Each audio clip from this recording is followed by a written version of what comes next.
Boosh. Hello. Right, I'm trying something new tonight, so I'm hoping you guys can hear us. One of you talk. Hello. Hello. Alright, so I can see little Wait, who green said one? things popping up. Evening all. Hey up, Stu, mate. Can you hear us, Stu? I need to know these things.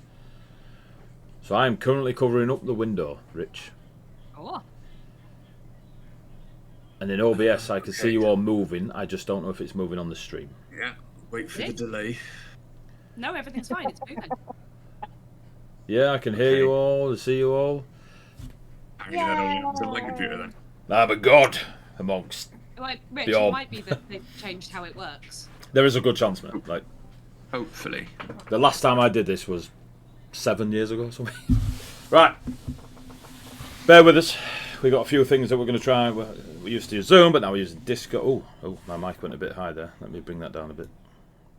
Boom. Use Boom. Discord. There we go. Welcome to the channel. This is Heavy RPG. Surname's Eradicated. So I get DBS straight now, you know what I mean? We can't have our ginger running around shouting my name out. So welcome to the channel. We play D&D now and then. I took a sabbatical of about 6 years, but we're back. We're going to run every fortnight. We're going to smash Penglai's face to pieces. Well, they're going to try. I'm going to cheat and kill them all. And we've got a couple of Sundays going on that are quite regular at the moment on the Ursa Files. If you want to go check out Dice of Dibby Older, you can check those folks out on the Sunday. That's pretty much what we've got going at the moment. We've got a Christmas one-shot coming up, 21st of December. I'll shout about that soon. I'm taking over Terrafair, the channel Terrafair. Pidge and his boys, Biggie and all that. Sometimes we're in here. Biggie's essentially bank rolling Samson's college fund. It's about £3. So we'll be taking over there and we're raising a few pounds for Sophia Pregnancy Loss Support. We've done 2,500 and something, maybe a bit more so far this year, and we'll finish off the year with that. We got a load of sponsors on the stream. I'm not sure they still know their sponsors, but we'll go with it. We got Loki Battle Mats. Go check them out. There should be some links popping up in chat. Hopefully, maybe. If not, I'll put them there, so we don't want to panic. Oh, right. Amelia. That's what we're doing. Sorry. I might have just been not listening, AD. It's alright. Do you want high quality TTRPG maps? Question mark, in either physical or digital form? Question mark, we got you covered. A few dots. Go check out that link. They're really good at what they do, physically and the digital stuff. Super cool. And we've used them for years, been with them for years. They're ace. Go see them at all the expos and all that good stuff. Really nice people. Crafted campaigns. Sparky, man can't breathe, doesn't get a chance to do anything, play anything, read anything, watch anything, because he is so successful. So if you go to Etsy and look at Sparky's crafted campaigns, Amelia's looking for the command. I am. But the only one we have for Sparky is blank. Oh no! Go to Etsy. Look for crafted campaigns, one word. If you look for 2 words, it doesn't like the space, but go for 1 word, crafted campaigns. You'll see all these miniatures there.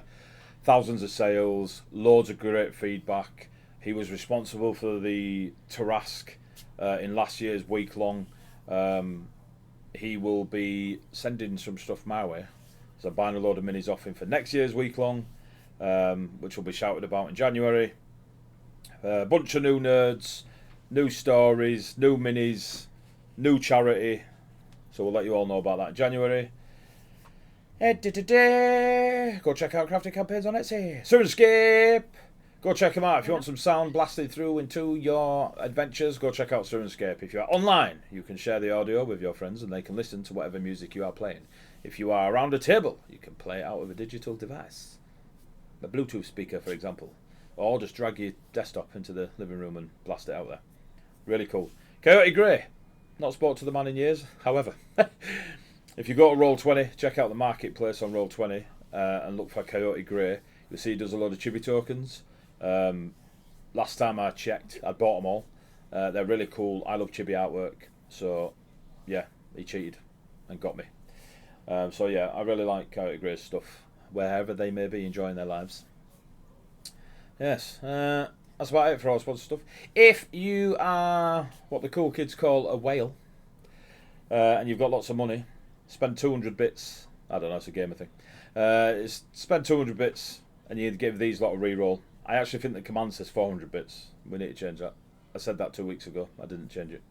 So it's 200 bits, and it'll get these folks a reroll. If you spend 500 bits, I get a reroll. Do you feel sorry for the adventurers? Monkey face. You can donate 200, 400 if you want. Bits, cheers, to give the party a reroll. Oh, there's another one. Or have you changed it to 200? Hey, I did not. It's got both come up. Yes! Alright, so we may have tried to change it and failed to remove the previous one. I don't know how these things work. Donate some bits, we'll give them a reroll. Donate more bits, I get a reroll. Simple stuff. Interesting. Anything else before we DM crack rerolls. on? Yeah, whatever. If you donate 1,000 bits, I'll get a reroll. Oh, that's not it. Don't worry about. I don't think there's much else to go. The only thing, can you stick the Sophia pregnancy loss support up there? I don't know. Maybe. I think it's charity. It's either Sophia. I think it might be Sophia. So exclamation mark Sophia. One for Sophie. Do Sophia. Sophia is the one that goes for the just giving page. Yeah, is that right? that's the one I want. Yeah. Ta-da! Boom. Da, da, da, da. Sorry, Ree normally does So, this. I am it's not fine. competent. So the last bit about the 24-hour Pathfinder has been and gone, but the information before that is legit. Go follow that everywhere. Just giving page. Donate some money if you can. If you can't, don't worry about it. Rob somebody. That's all I do. Legally, rob somebody. But yeah, we'll be doing them till the end of the year. So when we do the 24-hour Christmas one-shot over with Pidge and Biggie on the Terrorface channel, well, it'll be on this channel, but you know what I mean. Yeah, we'll smash that. I think that's it. I think I'm done with all the waffle and crap at the start. Anyway, yeah, good, yeah. We don't have an Althea tonight. She is out solo adventuring, bless her. But she should return the next session. So this is When Glory Is Not Enough, session 55. God damn it, 55. Really need to shorten these campaigns to like 12 sessions.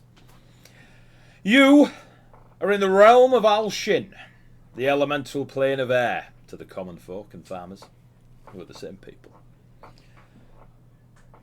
Whilst in there, Bjorn lost your chronicler, the bard known as Velk, watched them turn into nothing but ash and some other weird debris.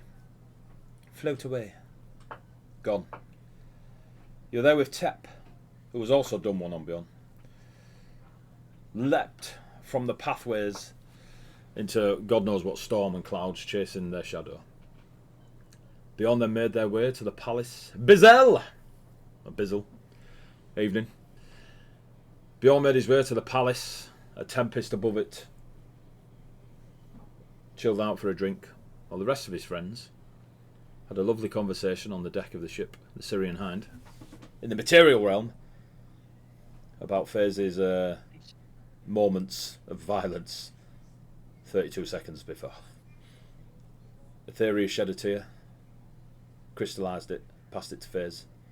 There's a power word killing it, but we don't share those things, you know what I mean? And you all ended up in the realm of Al-Shin. Yeah, just don't swallow it. All ended up in the realm of Al-Shin.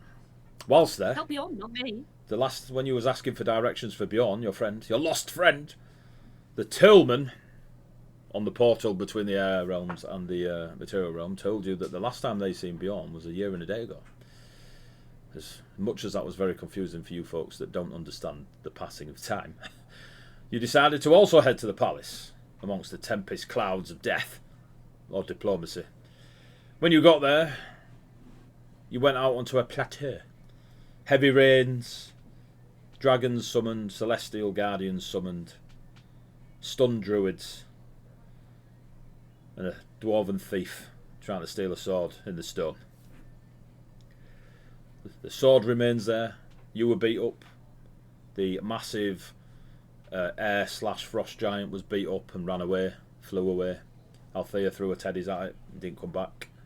Then the twin brother, Prince Herun, invited you for a drink, a beverage, a sandwich, and a conversation. Your original reason for coming here, sandwich, Vegemite sandwich. Your original reason for coming here, when Bjorn and Velk first ventured through the portals, was to discover the deal that Haroon and Linty had with the Ergasia back in the day, which allowed them to power the ship to make it an airship. You are now before the Prince, Haroon, of the Alshin realm, who, for those that missed it, is ethereal in nature. Long flowing silver hair, their robe made of mist as it floats around them and they sit upon their throne. Of the 3 thrones you saw. There is a, right on the money, stormy and majestic aura about Prince Haroon. His beautiful staff, you can see, clearly channels the energies of lightning, as there are sparks and forks of the blue good stuff out the end of it. His brother, Dunmon, disappeared, flown away, also thrown their teddies out. So,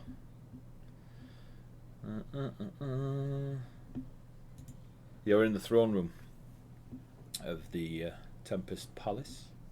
He told you of the sword being his mother's. Seraphine, I don't know if he mentioned her name, but I've said it now. And you're all sat there, well, you're all sat around a beautiful table, food and drink laid out before it. And he's sat in a throne like, pinned. Oh, okay, that's Hannah doing stuff. I'm getting notifications that I don't remember happening. Sorry.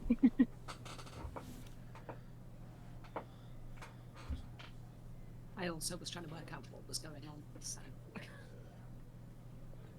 I can't remember the exact scene we left it on.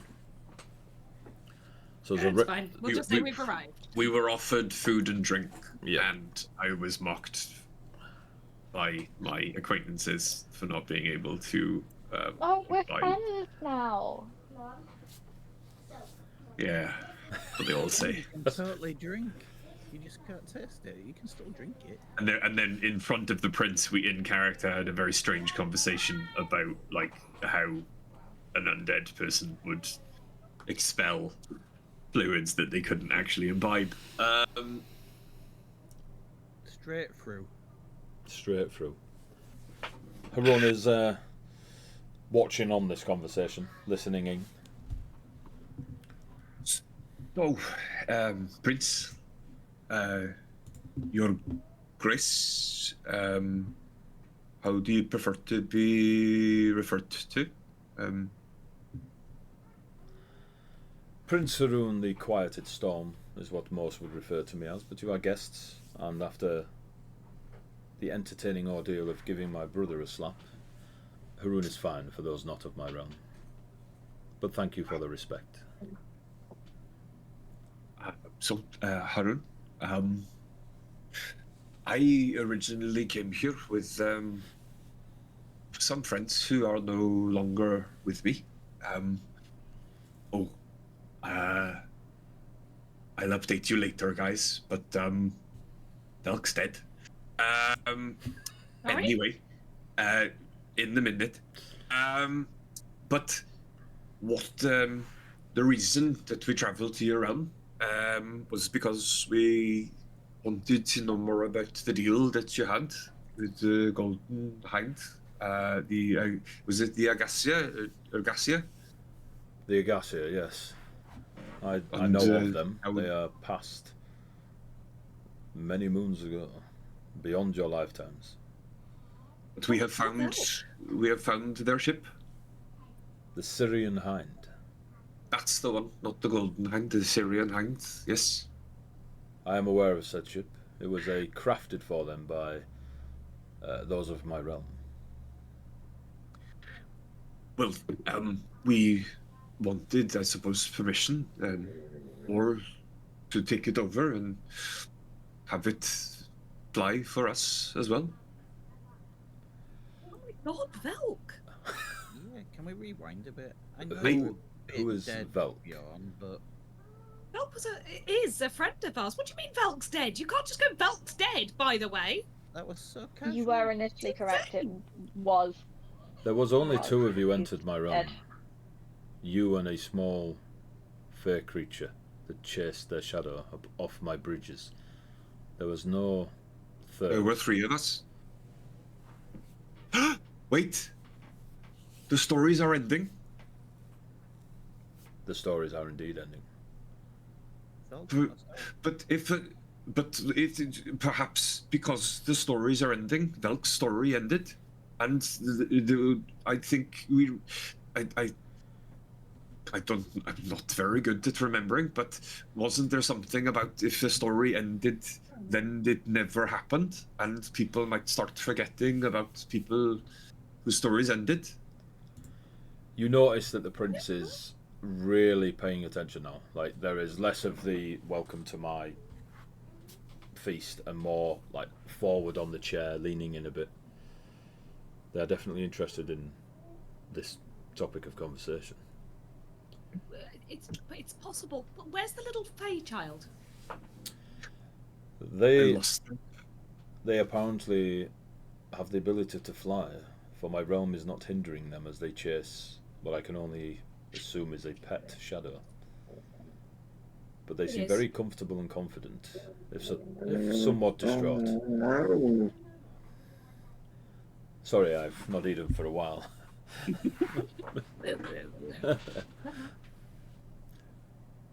So Shut up, Kiba.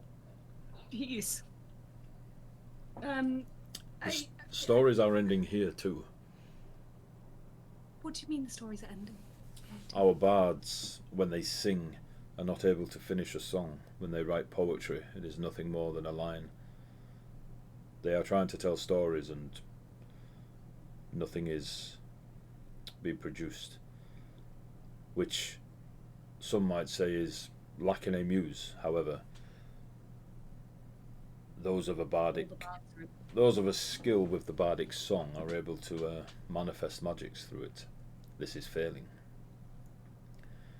Belk, as they were following me on the path to the palace, started to slow and speak to me, and then their body turned into like old parchment and started to crumble, and then blew away on the wind like ash. I mean, Velk was a story rather than was a person. Perhaps I've the only real thing they left behind was this, and I take the book out of my pack. and you all see the Does make sense. But it is empty. That doesn't look It like. makes sense as to why we found all those pages on the deck. Like, they were like pieces of ashened book. So maybe that was just not so subtle foreshadowing. Did No, they no. tell you what you thought about it first?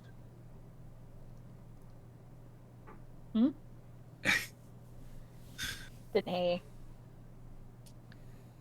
Did they tell you what you thought about it, Bjorn? Velk told me that I think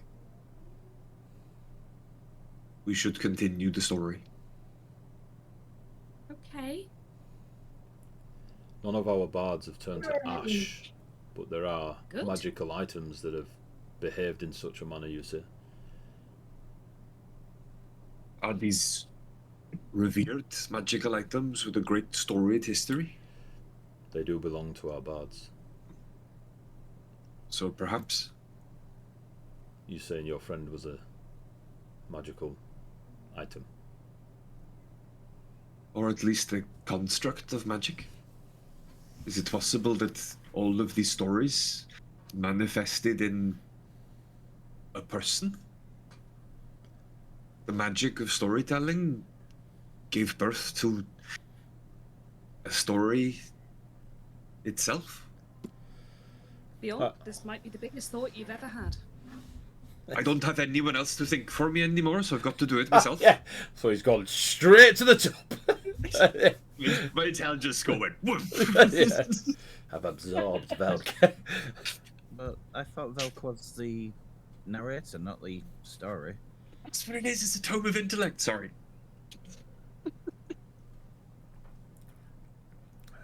Wait till you identify it.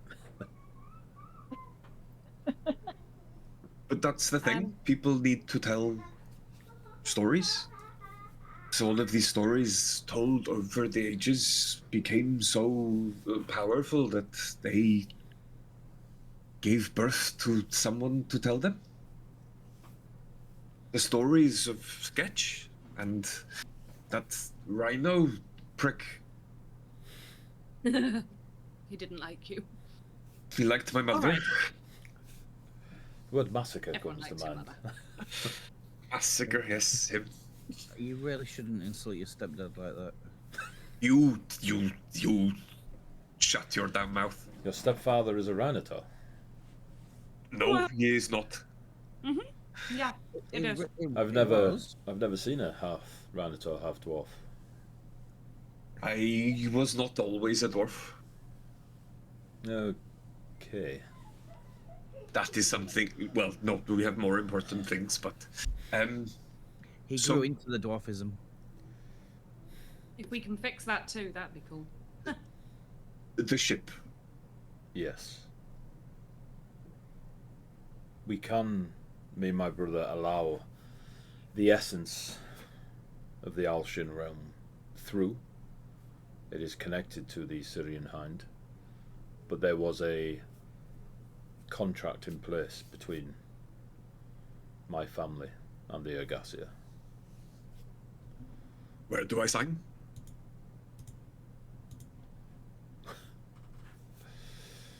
You do not wish What to know were the they doing contract? for you? Yes, There's normally very much yes. negotiating, you negotiate, and that creates a contract, Bjorn, and then you read it, and then you sign. It is very simple. Okay. There are artifacts of power, as your friend, your new dwarven friend here, may have mentioned. These artifacts of power that the Ergasia used to use as payment for the realm to lend its essence to the Syrian Hind belong in the other realms that are linked to the titan known as Anvil and what those of the material realm would call the elemental planes. The Ergasia from time to time would venture into Mirai, Doham and Kolrai, acquire items specifically imbued with the realm's elements and return them to me and my brother, or in the past my mother. And as payment, we allowed their ship to fly.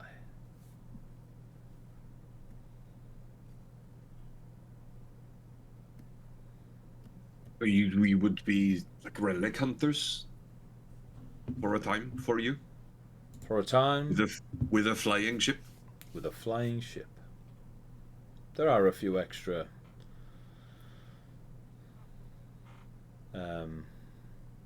benefits the Ergasia purchased from us over the years. So there is a ship, and then there is our ship. To the What common is eye, it different? looks nothing more than a vessel you would see in any dock. But once me and my brother turn on the lights, you'll see the true power of the Syrian Hind. Okay. That sounds reasonable. I'm just gonna turn to look at the rest of the group and Just start making blood deals, signing the wall. Is Look the at the contract lammy. valid if it's signed by a dead guy? He's not dead, he's undead. That's mean. Does that change it? Yes. It He's is still he still has a consciousness. You can't whoever say places what their you like. signature upon the contract is alive enough for it to be valid. If they were dead, they wouldn't be signing a contract. Makes sense. Right, true. Are we comfortable with being relic hunters? I think it sounds fun. we are. We've done it already, and I just hold up my axe. Yeah, we've done a great job so far. Uh, Althea's missing Yeah, half of Sworn that. to the dwarves. I can't claim to have found my sword. Somebody gave me it. We've found accidentally a- stumbled upon these cool things, so why not do it as a quest line, you could say. I can tell you, we found a fork. We Oh, did my find a fork. A sentient fork. My friend Forky, how is he? You found a Right, fork? I will pull it out of the bag and go, "This is Forky." Put it back in the bag. Forky has the ability to sweat in nervousness. So, A mighty power. exactly. So, who Thank are you for you? acknowledging that. I know of the Who are we? Agassia. Well, yes, the Agassia were a mighty group of heroes among Atoria's legends. Hello, young child. What? Greetings, human child. You. That's me. Yeah. Can we hold it up to the camera? This is me. Oh, that looks just like your dad, It's Lucy. even got my belly button. Absolutely. To be fair, Amazing. Thanks. And my nipples as well. Yeah, it's got my nipples. Is that my hair? Nipples, plural. When did I have hair? Was that from? You grew her. I grew hair? Yes. You definitely Thank got an you. imagination. I'm telling you. No. Go on then. Love you, Lucy. They're all shouting, "Love you, Lucy." All of them. Love you, Lucy. There Love you you, go. Lucy. There you go. Okay, that's rich. Yeah, that's Rich. That's Rich. That's Amelia. That's Tony. That's Hannah. Yeah, I'm saying rich. Yeah. it's my busy mate. Go on. You know what I mean? What I love to subscribe. Hi, to. Rich. You know, make Hi, it here. Lucy. Yeah, Lucy. Yeah. You ready? Come here. There we go. There you go. You see him all. We did everything. Hi, Lucy. Shouldn't you be in bed? It's not bedtime yet. I'll let you off. No. Yeah, Try. see? I tried. It's my bedtime. Can I go to bed? I'm tired. Nope. You had your chance. You shouldn't have joined the Discord. Right. I'm in bed, so. Bye, Rich. Bye, Just Lucy. Rich. Bye, everyone else. Hi, Lucy. Rude. Bye, Lucy. See you later. I'll be everyone else. It's fine. Best mate. Bye, Best mate. Rich. Go. Bye, everyone else. Go. She knows. She knows. 5 years old. First 7 best mates. Every time she sees my boss on a call, she goes, "I hate you," and he says, "I hate you," and I'm like, "Guys, right, professionalism. Let's. What are we doing here?" But your boss says I hate you to Lucy. Yeah, because Lucy comes on and goes, "I hate you," and he goes, "I hate you," and they have that little moment, and then off she plods, and he just carries on with whatever, some spreadsheet. I'm like, whatever, dude. What? Now I hate you. Yeah. Yeah. Who are you? Anyway. Here I yeah. A small air elemental child comes in. The prince just bats her away. We do not have a name for our group. We are Not the rat eaters, I can tell you that for nothing.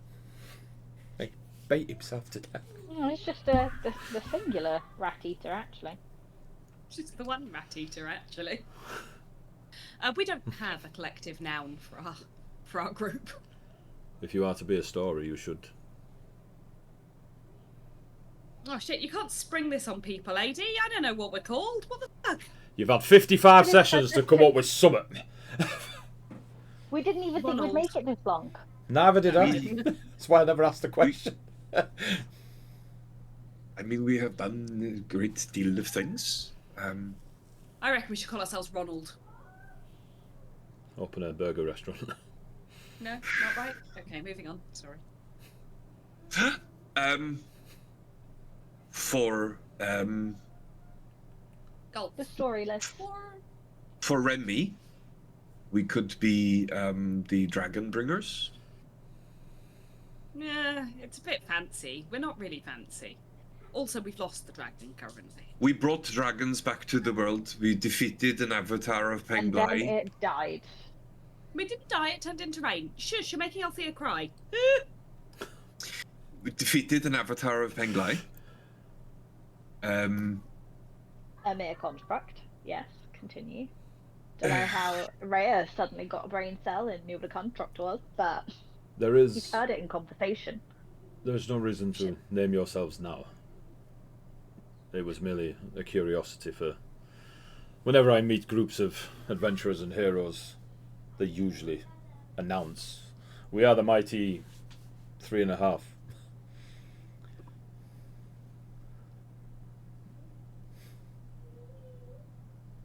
This isn't the hardest quest we've ever done. What's so hard about figuring out a name? Can we get back to you? You can. It was just Thank you so much. merely a speed we bump. greatly appreciate it. I left the dog outside for like 15-20 minutes because I forgot about him. It's alright, it's not like it's Sorry. November. Alright, Wales. yay. Fine. Who is signing the contract? Do you wish a contract? Do you wish a contract? Me and my brother are always welcoming artifacts of the other 3 realms. Look, we're happy to Do help. you need a soul to sign that contract? Looks about themselves in a... The prince cannot believe that's even crossed your mind. It's not hit. I mean, insight check if you want. You want to say nanite? Okay, little child. Gonna jump up on Night, the camera. Lucy.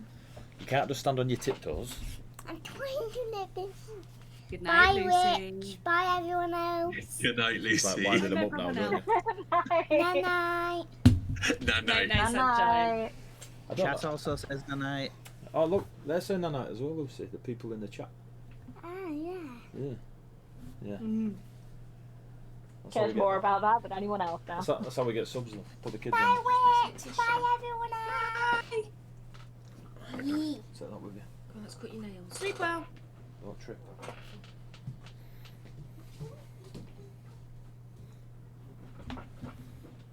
Is that twerking to Lucy? Yeah, twerking to a child's a little weird. Is that a sheep? Or is that just a little bald man? Is that me? It's a little bald man twerking. That Hey, is. what are you doing, man? Hey, you know, I say that could be you. custom It actually emojis. could be you. I didn't know you were that good at twerking. You've not lived. It's an achievement. You'd see it on his OnlyFans. I used to belly Sounds dance. crazy. Belly If he dance as ever a made it. minotaur.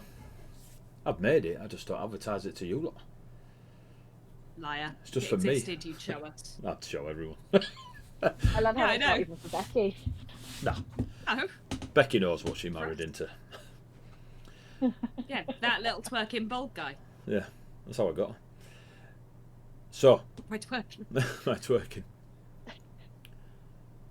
Where were we?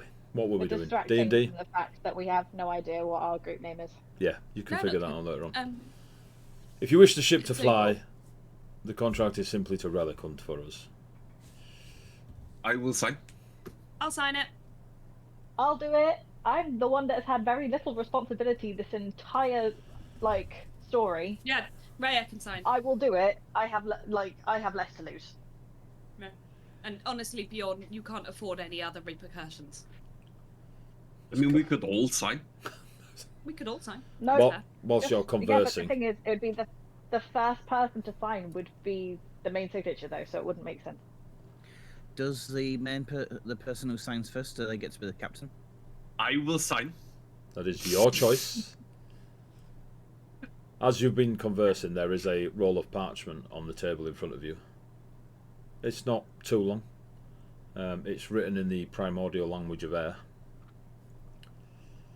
At the bottom of it, Ooh. you see 7 names that match Bahamut and the others.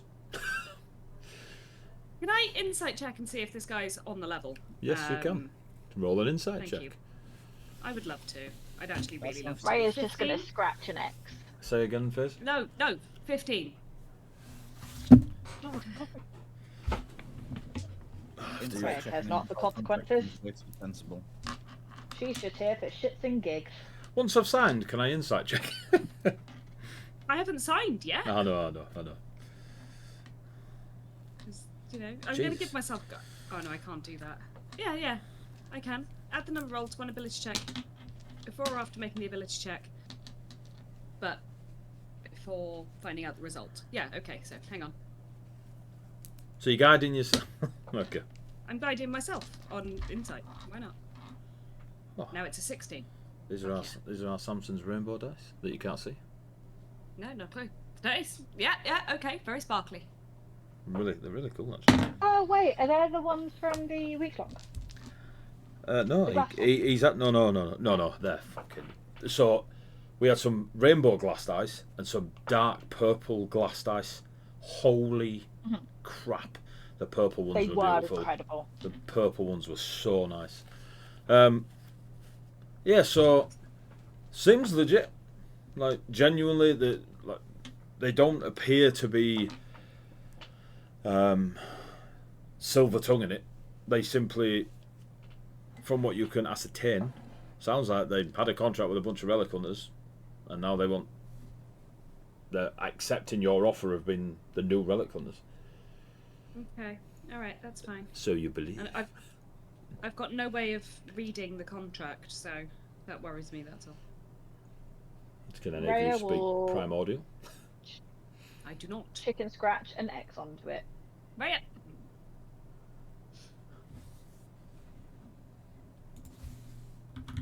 I'll sign the contract underneath Raya on the basis that I can't read primordial and I don't think we have a choice. Excuse me, you're not. This. It's a little invasive. Yeah, I'll sign underneath it. Who signs? Who doesn't? Just make it easy. Signed. Fizz, signed. Signed. Raya, signed for all intents and purposes. Yes, no? Yeah. Etheria? Etheria, Etheria doesn't sign. cool.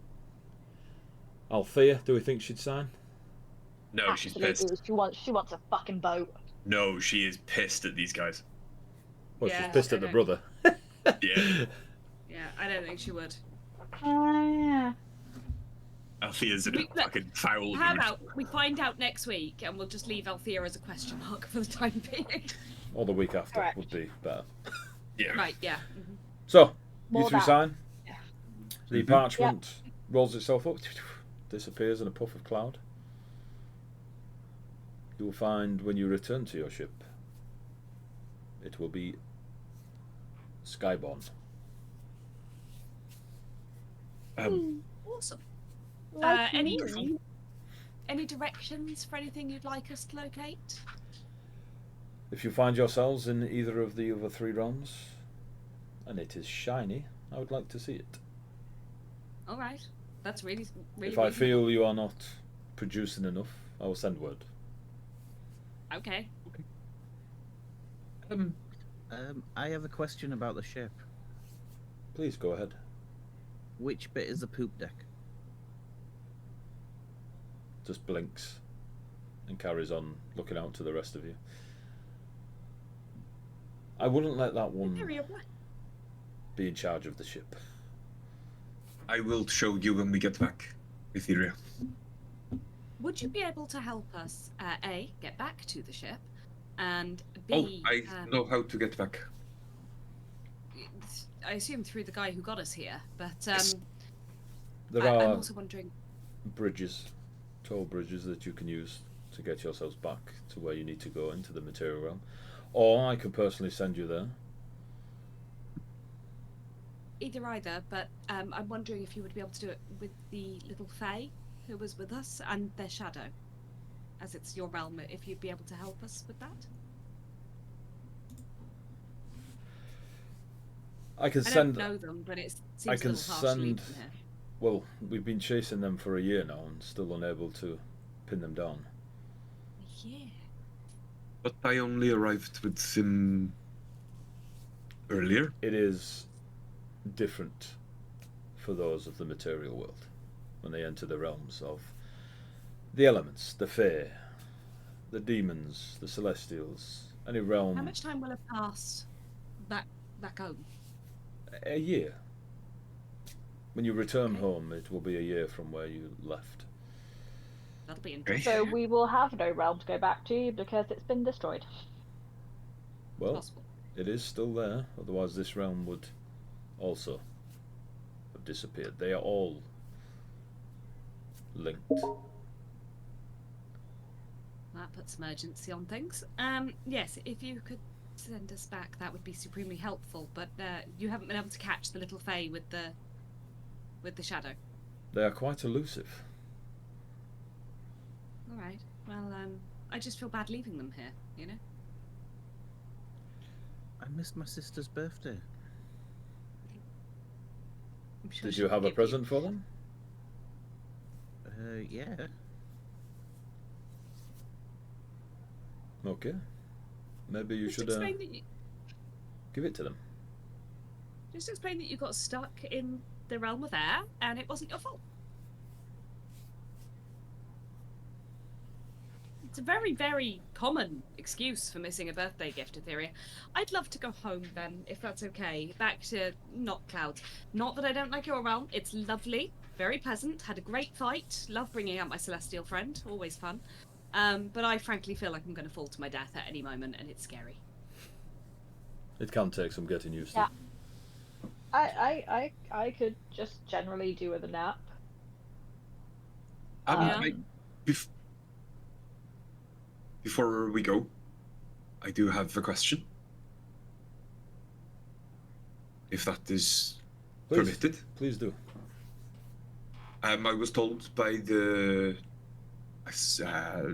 toll master, gatekeeper, who was guiding people. Anyway, that, well,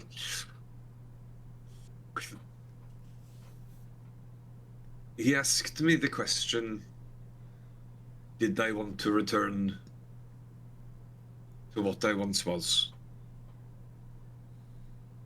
I believe he meant material instead of air, but I took it as perhaps to mean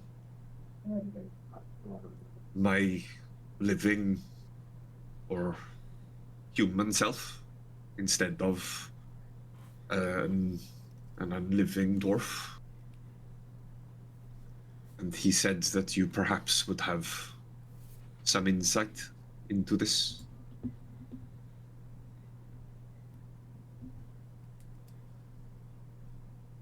You are...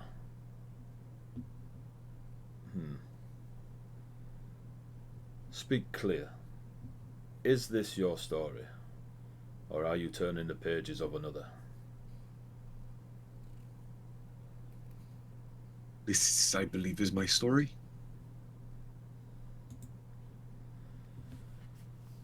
There are times when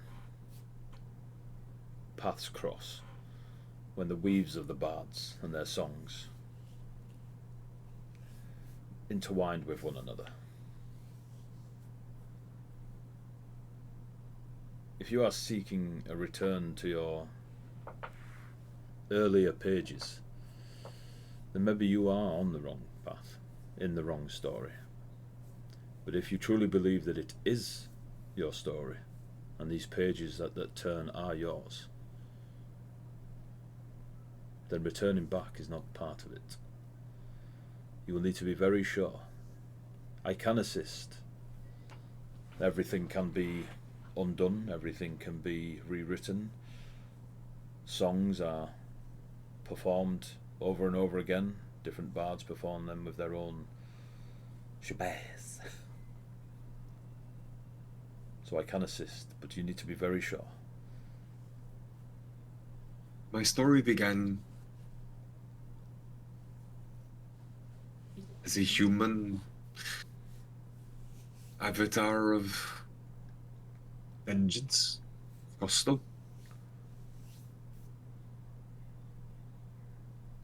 I picked up this axe to aid me on my quest, and I believe perhaps became tied to another story.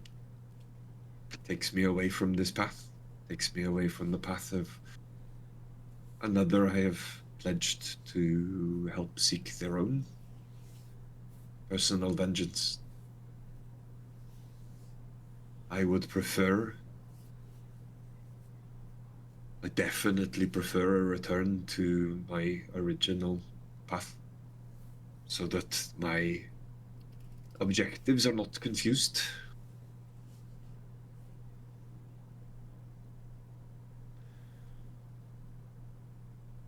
How did this path come about? How was your human life taken from you? How are you now a dwarf of the realms of unlife? I would need to know the story to reverse it.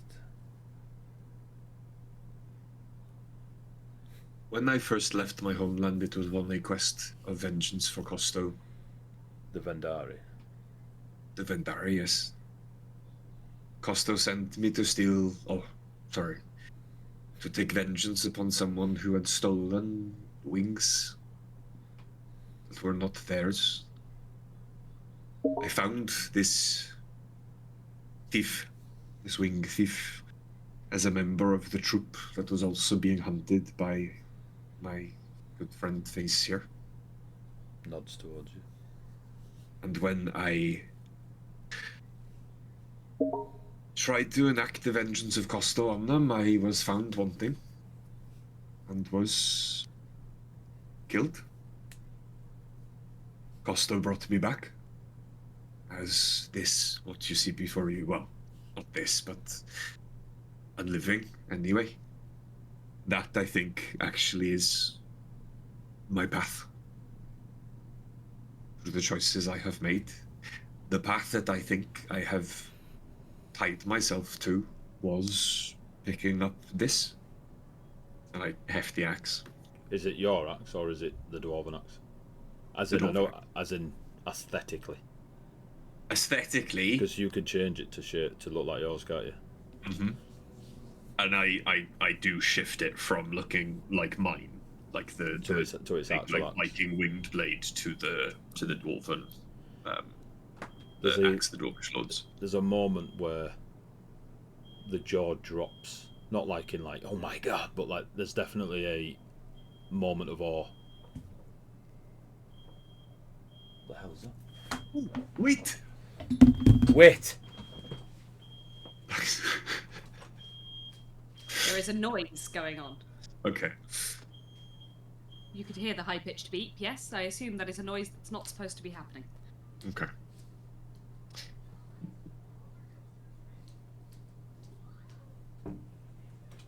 Got alarms going off. Need to make sure the house is What? burning down. What are the alarms for? I don't know. Not worrying at all, that's fine. Okay. As Was it, it your brother burning the air toast or something? yes, Yeah, curlers on the beard. burning the air toast. As soon as the axe changes to the beautiful dwarven weapon of death that you've been wielding for a while, Prince Haroon sits back a little bit, eyes a little bit wider than they were before that. Shock and awe sort of softens. That is a... Go on. You wanted shiny artifacts from different realms? From the three realms specifically. Ah, For- okay. For yourself, earth, fire and water, but that axe is of the realms. It is all four.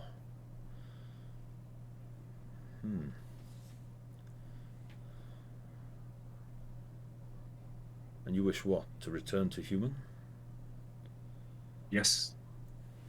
Well, to Asimar. Also, I don't Oh, think yes, Costa really Asimar. wanted you to be undead.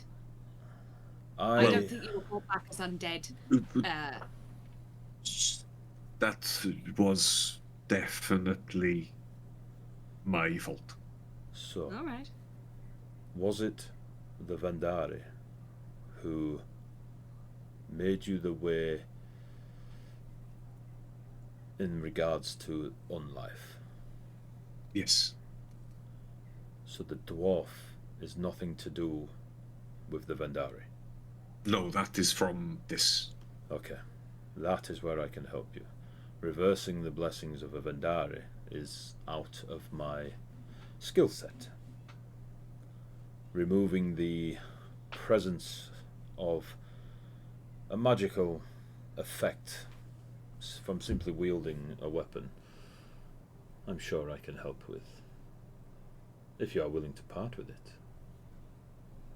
I do not feel that I could wield it if I returned to being an Asimar.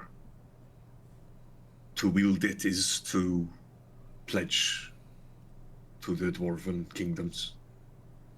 And I'm aware. I cannot do this with good conscience.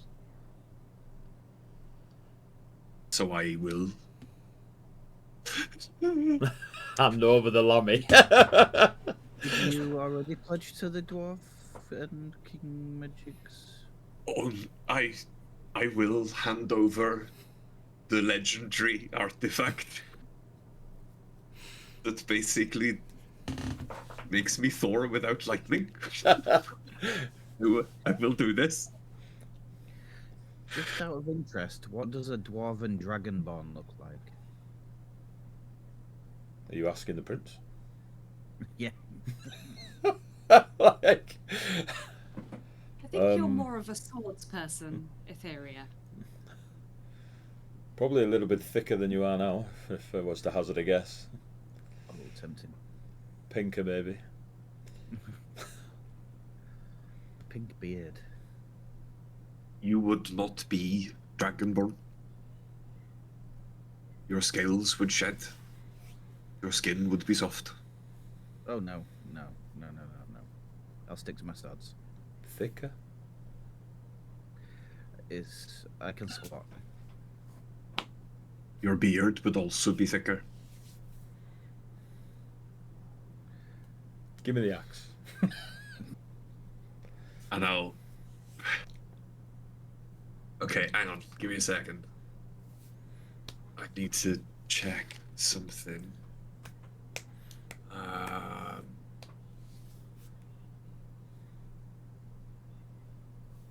Okay.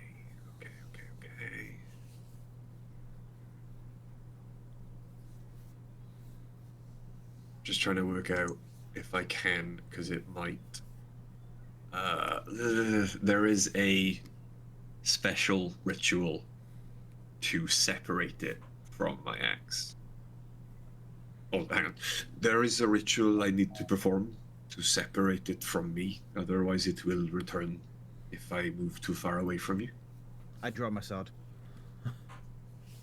This What kind of do you ritual. think is going to happen? How Calm long does down. how long does the ritual take?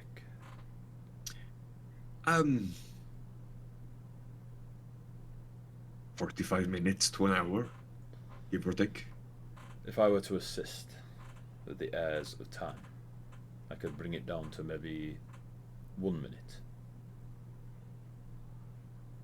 No. Very well, then please. I'll go kneel in front of him and hold the axe out in my hand. There is, from your insight check phase, definite excitement and happiness radiating from Prince Haroon right now. I can practically see your grabby hands. Haroon. Yes. You look happy. For some reason, they're in a black mask and a black and white striped jumper. I will speak in Celestial and recite the right of abandonment of a weapon. So only Faze and Althea should be able to understand me, I think. Yep. Ray is checking. Did I learn Celeste? Yeah. Only Faze and Althea should be able to understand me, and after then a minute passes, I guess. So during that minute, the palace itself is absolutely consumed with a thick cloud. Not fog, not mist, it is cloud. It begins to spin to the point where Bjorn himself is completely consumed by a miniature tornado. Like, it is just sat in front.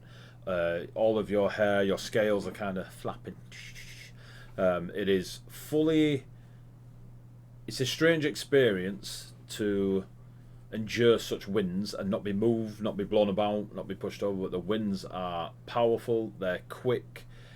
You look about you and the food that you were eating a moment ago seems to dry out and go crispy around the edges. There's darker spots on some of it, as if being decayed pretty quick. And then you all kind of step back a little bit, like you've reached for your sword. There's a little bit of anxiousness in the air where spells might be being thought of.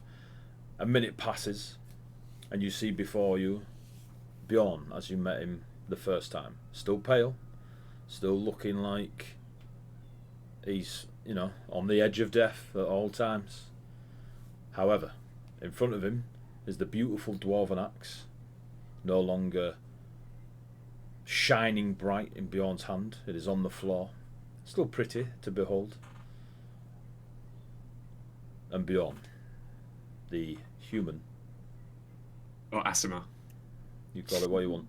Okay. I bet Althea could use the axe. It's already floating into the prince's hands. And Althea just happens to be on the other side of the room throwing her teddies out, so unfortunately can't swing for it. And it just stays in front of the prince, and he's examining it, and he's moving his hands around it like it's on the magic wire. Doesn't touch it himself.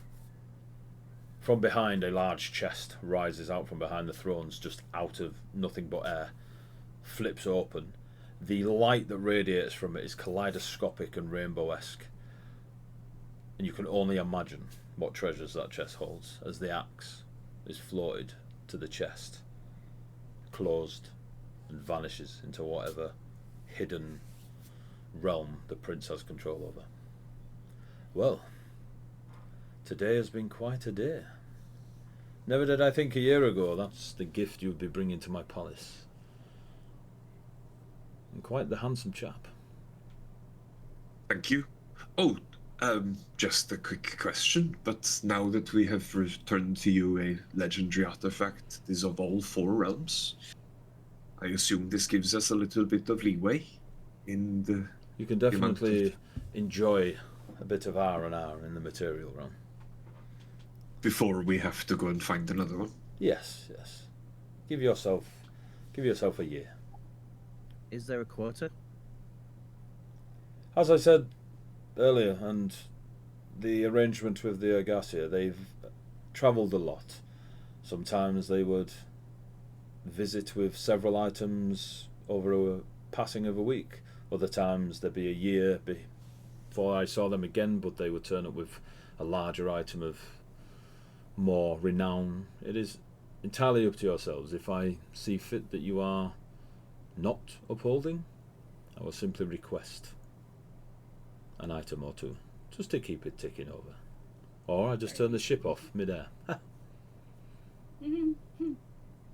Haha, warning first. I'll send a pigeon, aka a gold dragon. How big will the pigeon be? Colossus. Nice. You said you could send us home, then. I can send you directly to the Syrian Hind. Fantastic. There is a room upon the Hind that is mine. This is how you are able to travel to my palace when required. You knock With these artifacts. with the artifacts. If you knock, I will hear, and I will give you a yes or no. Okie dokie. You got it. Thank you for your assistance with the flying boat. If there's a sock on the doorknob, do we not knock? I would find out whose sock it is. It's just something that my friends used to tell me back home. Their dynasty, is it? It's a well-known culture. A stocking on the doorknob means don't come and knock If there's it. a kimono on the doorknob. If there's a stocking, don't come and knock it. There you go. We used to just leave door open. It's a challenge. Do you wish to go now? Please, that would be very kind. Are you sure, Bjorn?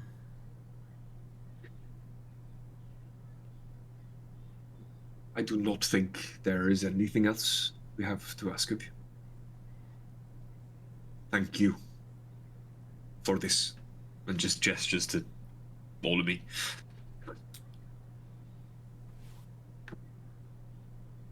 Walk your story.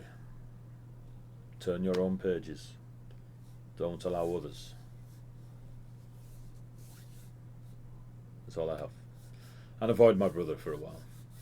Oh, maybe you should seek him out when your friend over there gestures towards Althea, punching the wall. It's about a cloud. It won't. Okay, He she's still started it. punching.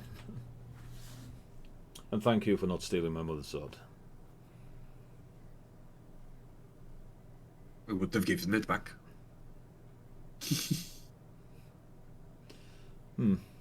Just gestures to the side of him, and the realm just opens, just a thin tear. You can feel the wind just flowing backwards and forwards, and it sounds like when you hold a shell to your ear, and you can hear the sea, and you see beyond it a few masts. You run through.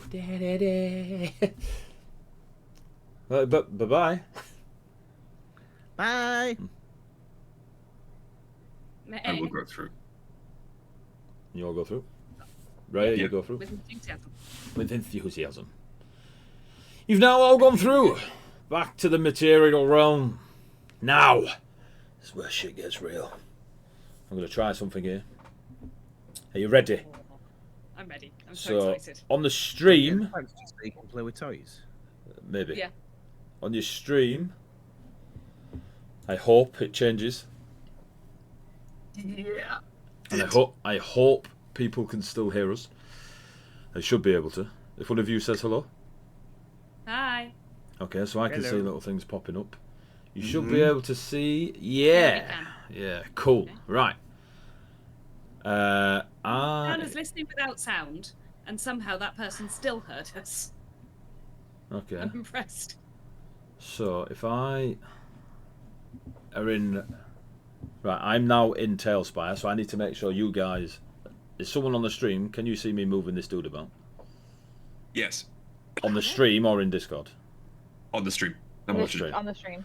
Cool, But cool, both. cool. Okay, so it is working. If I do some So music. we're trying new things. It might take a little bit of time. So I've done a bit of I can hear music. the music. Is it loud though? Because it sounds loud on my end. I just don't want it to be super loud on the stream. I have streams really turned down, so I. Okay. I don't know. Yeah, that's fine. I also can't see the stream or chat or anything, so you lot will have to do my eyes. Right. So Apparently they can hear it. Is it loud? Is it really loud? That's Yeah, the next I just- question. it's supposed to be ambient. So I just need to make sure I'm not blasting out anyone's ears. It's weird that it kind of sounds like Amazon frogs. Well, it says Forest Night, so yeah, maybe. All right. It has So stopped. for those who don't know, we're using Tailspire now. So, well, at least giving it a bit of a trial run so we can do some battle map stuff. Right, back to the players, because I saw how quickly you wanted to get out of the air realm. You appear on the Syrian Hind. Now, when you left it, it was simply a very well, or it looked to be an expensively made ship. Couple of masts on a lake, by the way. You brought it out of the frozen lake beneath the Agassians' lake house. And you're now... It was sat on water, and it was just a very expensive looking ship. Returning to it, you have blowing wind in your hair, scales, horns, armour, whatever it is you seem to be having. The ship itself is massive. When Prince Haroun said there are a few benefits to being in a deal with him and the Agassia. What's the word? You lost connection, mate. You're gonna I have to think you start lost this connection to entire the internet. description again. Such a long time. To the internet. I think so because Refresh. the stream stopped.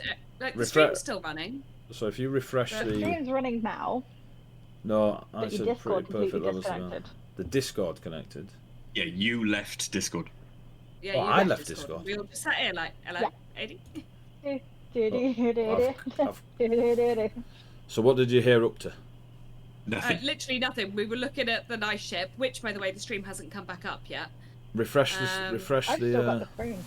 Refresh your No, stream. it's fine on Twitch. I can't see it on. Oh, okay. Okay, you Discord. can't see it on here. So if I. Will Stop this streaming work? it. Stop streaming the screen and then stream it again. It should work. Yeah, so if I share my screen now, That was weird. it does. Go live. We were sitting here going, There there you we go. go. Got we were it, sitting now here got going, the I music, don't got think AD. Is that I fine? don't think AD can hear Yeah. us. No, no. Is it? Can you see it? Yeah, it's fine. it. And So- hear it. That was weird. Do I need to turn my camera off? No. No? Okay, is it all right on the stream? Yeah. Has it gone off? Nope. It never Right. went off on the stream. It was just Discord. Just- It just okay. died. Right, cool. Very So, weird. when you left, I'll repeat that again for anyone and everyone. When you left, the ship was on a lake, massive lake. You'd brought it up from the frozen depths beneath the Ergassian lake house, Bahamut's lake house, and it was just a ship, expensively made. All the patterns of the bronze feathered birds going around the side and stuff like this. All these several legends of the Ergassia carved into the wood of the ship. Coming back to it, you're no longer in Kansas. You are in the air. How high you do not know, because all around you is cloud. The ship is much larger than when you left it. It is as if you've come to a completely different place. There are large crystals that you can see, hopefully. Bright purple and blues. There is a going on from what none of you have ever heard before, but you can only imagine is to do with why your ship is now flying. This is fully decked out. There are ballista, there are heavy crossbows, there are several engines and wings / sails. Like, just looking around you now, it is immense. You are on the top of a small cabin on the deck of the ship. The ship is massive.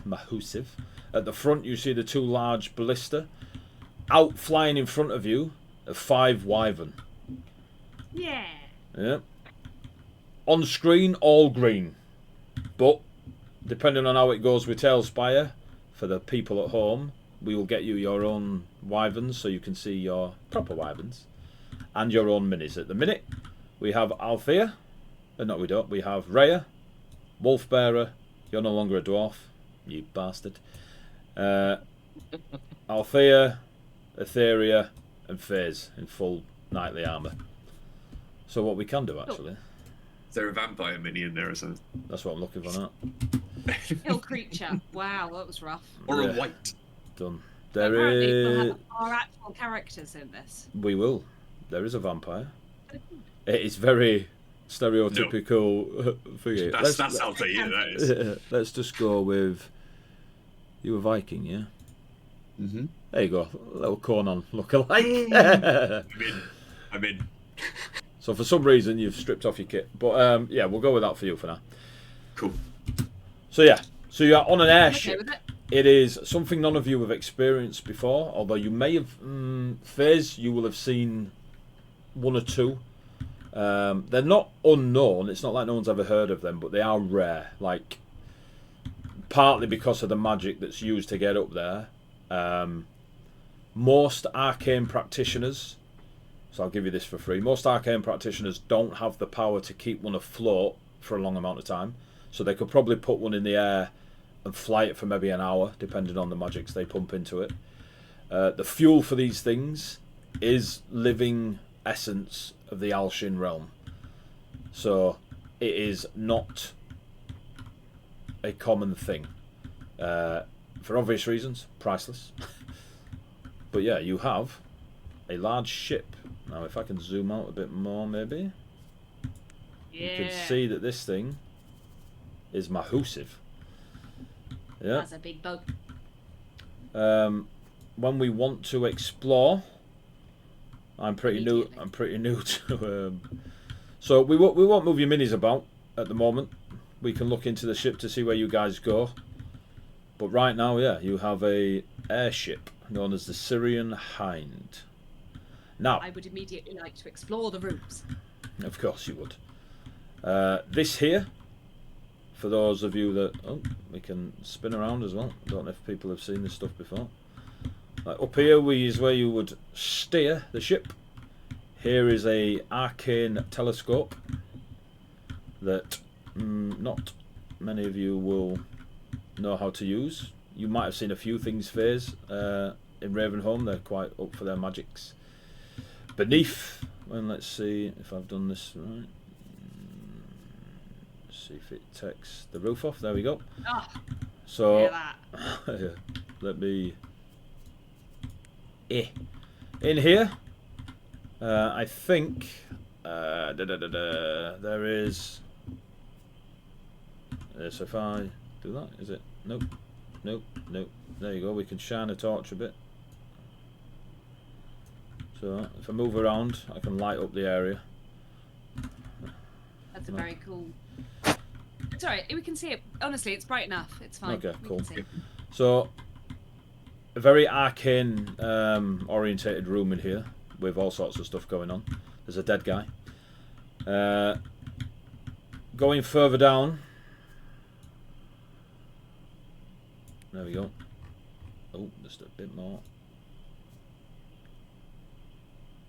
Oh. Yeah. Oh. Yeah, cool. Bear with me. Crystal. So, when you go below, there is we're blowing below. There's a kitchen. There is a small garden that seems to be hydroponically grown and looked after. There are a shit ton of bunks. These tanks here, the water itself, for you, Faze, the only time you've seen water have this glisten to it is holy water. Not a priest walked past and blessed it. Like actual, could be used as a component holy water. Like there is divine essence in this water. You didn't pick that up in Alshin, that they were a very religious people. Not that anyone asked or investigated. But yeah, these tanks are legit.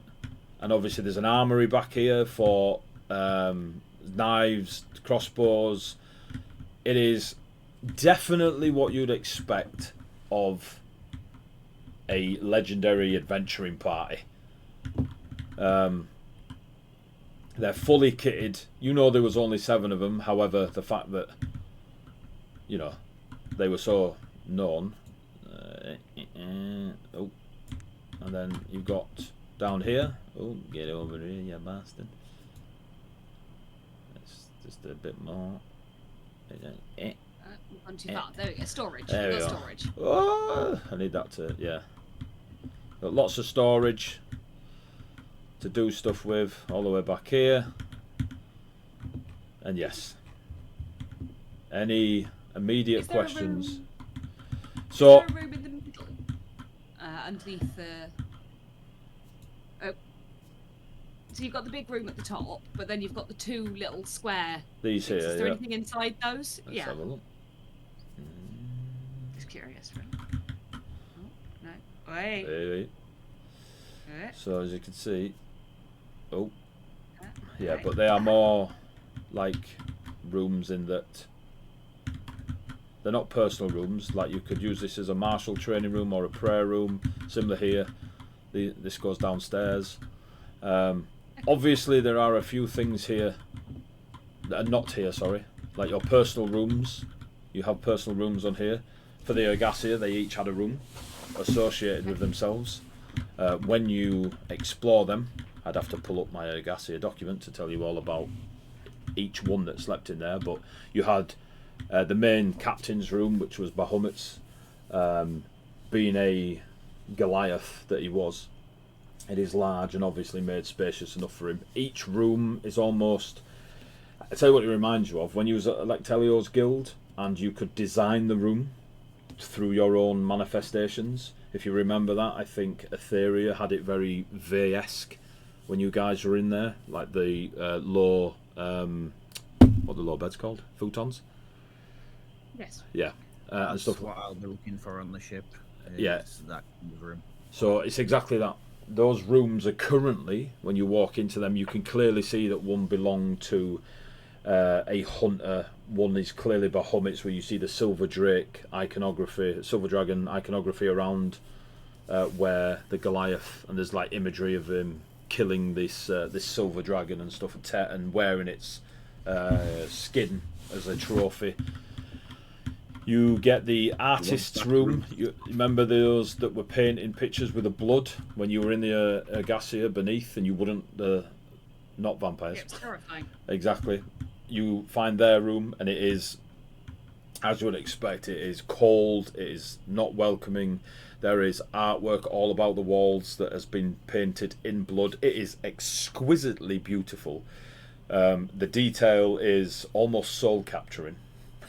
But yeah, these rooms were definitely customized to the original Ergasia. But as you pick those rooms, which we can do soon, we can determine what they look like and such. And yeah, you have currently the Syrian Hind, an airship, and 5 Wyvern. Currently there's no space for the Wyvern. They can land obviously on the ship, but there's no space for them. Like, just because they could fit up here doesn't mean they could live there, as an example. So is it, there you go. So can you see that little light? Yeah. Yeah, cool. So they could land like here, but there's nowhere for them to live. So there's no nesting areas or anything like that. So in regards to upgrading the ship or finding somewhere, possible. Between the arcane focus lot of you, so phase, you probably feel it / sense it, Rhea. Etheria, like, you've all got enough in you to realise that there is definitely a internal pocket dimension magic going on in the fact that your rooms can be yours. You know, Bahamut is well known for being a very large, powerful Goliath back in the day, and their room suits them. But when you walk outside, it's just more of the ship. So there's clearly room for your own customizations of personal touches to your airship, Absolutely. including somewhere. Wyvern For quarters. poor little Wyverns to live. They might be Tarask-weaned Wyverns, but they do eventually have to land. So yeah, you are currently in the air. You saw the amount of bunks, so clearly the Ergasia had a crew. Everywhere you investigate gives you that element of, more people lived on this. Was a home for people. Ew. This was definitely a home for people. So,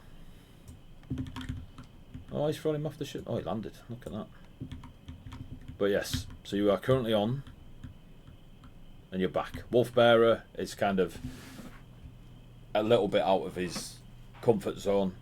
He's a pathfinder of the mountains. He's a guide, a scout. You guys dragged him into your own Ergasia. Being this high is not sitting comfortable with him. You're back home, guys. What do you do? Okay. I want to go to the wheel. Of course you do. Rhea just nosedives off the side and starts just flying as far as she can. Just So, are you ready for this? backflip, barrel roll. You wish to fly? Your wish is my command. You're flying. Peter? Yeah. You're doing it, Rhea. You're doing it. Whee! So you're currently flying around. This is the best investment you've ever made. It's so cool. It's a very cool tool, and we'll see what we can get out of it. Like, Rhea in all of her life has never gone this high before. So being able to do it freely now is just like this is as close to true freedom you can get. I will say that for all of you, this is essentially like being sat on the 8th wonder of the world. Like, it is. It's just ridiculous. It's unheard of. And the ones that FaZe will have seen in Ravenholm are more freight ships that you might have seen 2 in your entire life so far. They just carry cargo. You don't see anything as extravagant as this. And it isn't. As a reaction. Yep. I will also yeet myself off the side. No, I'm joking. I can't fly. That would be a terrible Yes! idea. Swan, baby. I thought it while I was in the kitchen. I was like, I gotta say it when I go back. I gotta say it. You're also in plate armor, so that is going to be fun when you hit there. Might not be a goldfish, but it's going to work. I really want to sit in the catapult and launch myself off, but Feel free. I don't Please know. submit your Trying to background die. character. I can fly Yeah, to be I fair, know, but freely at will. I will say, I mean, this is rare for you lot. Constantly. Common sense will tell you, just because you're on a flying ship doesn't mean you can fly. So, Bjorn, Conan. I can though. I know you can. I'm on about them lot throwing themselves off the edge. Okay, that's fine. I don't care I'm about gonna go. The ship is currently going, I mean, straight forward, as it were. It takes you a little bit to click that you're actually moving, like, because there's so much cloud about you. You're so high up in the air that you get that surreal feeling of, is it me or is it the ship? And the only thing that gives it away is the fact that the wyverns are flying forwards and the ship is just behind them. It's like they're towing it without any rope. It is moving. The sails are out. They're filled with air and wind. Same thing, some people say. But there's no like great speed to it. You just seem to be plodding along. We'll do Bjorn first. When you get to the wheel of the ship, there is a when you look in front of the wheel at your feet, it's almost like you're standing on a different shade of wood, and you feel connected to it when you stand in front of it. And then the wheel itself, small primordial glyphs, which you recognise from some of the decoration in Prince Haroon's room. They kind of light up, but only subtly. It's not like a lightsaber going off, but and you feel confident that you are currently in charge of driving the ship. But if you step off the shaded wood, the glyphs go out again.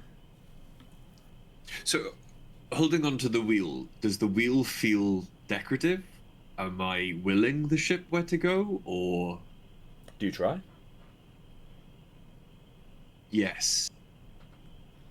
Just in a direction, yeah. Just to slowly make it descend, because obviously it's a wheel, right? Yep. So a wheel would go down. As you will it to go down, the wheel does move in your hand. It'll like do a full turn and then come back up, which doesn't, like exactly what you just said, doesn't fit the logic of descending, but the ship does slowly descend. Okay. Slowly ascend again back to the level of the wyverns and Rhea. You just fuck him with it. And just start to like weave back and forth to see how quickly or how maneuverable It the is. ship. It is not as nimble as the wyverns. Okay. So when you turn, you Oh my are turning God. a free mast. Like it is definitely a. You imagine it was used as a base of operations rather than a fighter jet. Yeah, it acts Yeah. like a ship. Exactly. Right, okay. There's a bit more up here because you don't have the water resistance, but essentially you're still in a slow moving, heavy-arsed, flying airship. So if it came to it, and say 100 wyverns come at you, you ain't outmanoeuvring them. I am just going to start cackling loudly, wishing my ancestors and all of the other Viconians could fucking see me now. Yeah. Not good enough to work on your ship, am I, your Uncle Lars? Fuck you, buddy. How many uncles did you go through there, Bjorn? I don't know. They're all captains of ships. I don't fucking know. But can you fish? That's the problem. Exactly. So you are going to spend some time getting yourself accompanied with driving the ship, yeah? Mm-hmm. Yeah. Cool. What is... Rhea, so you started flying around. Just having the time of my life. Cool. Can you give me a perception check? Probably. I'll say with advantage, because you are rather high. Yeah.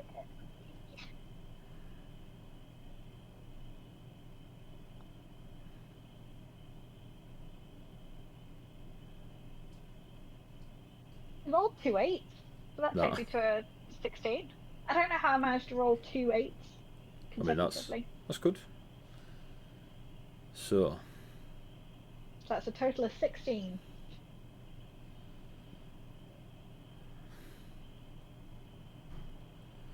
righty-ho. So,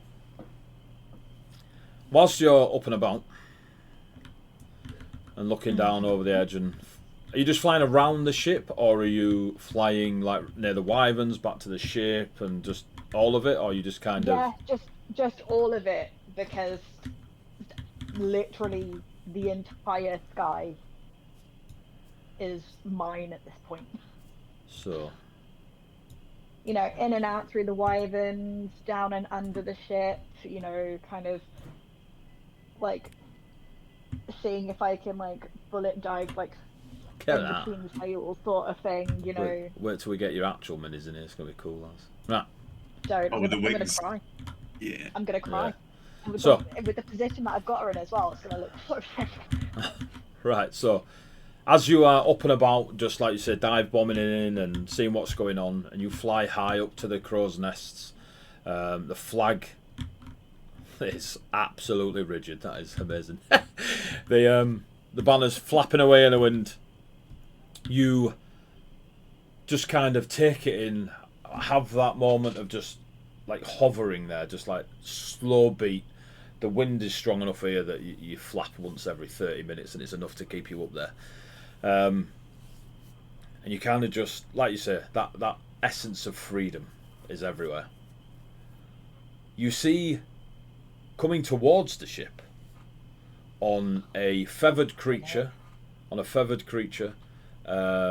not as big as the wyverns, but give me a nature check.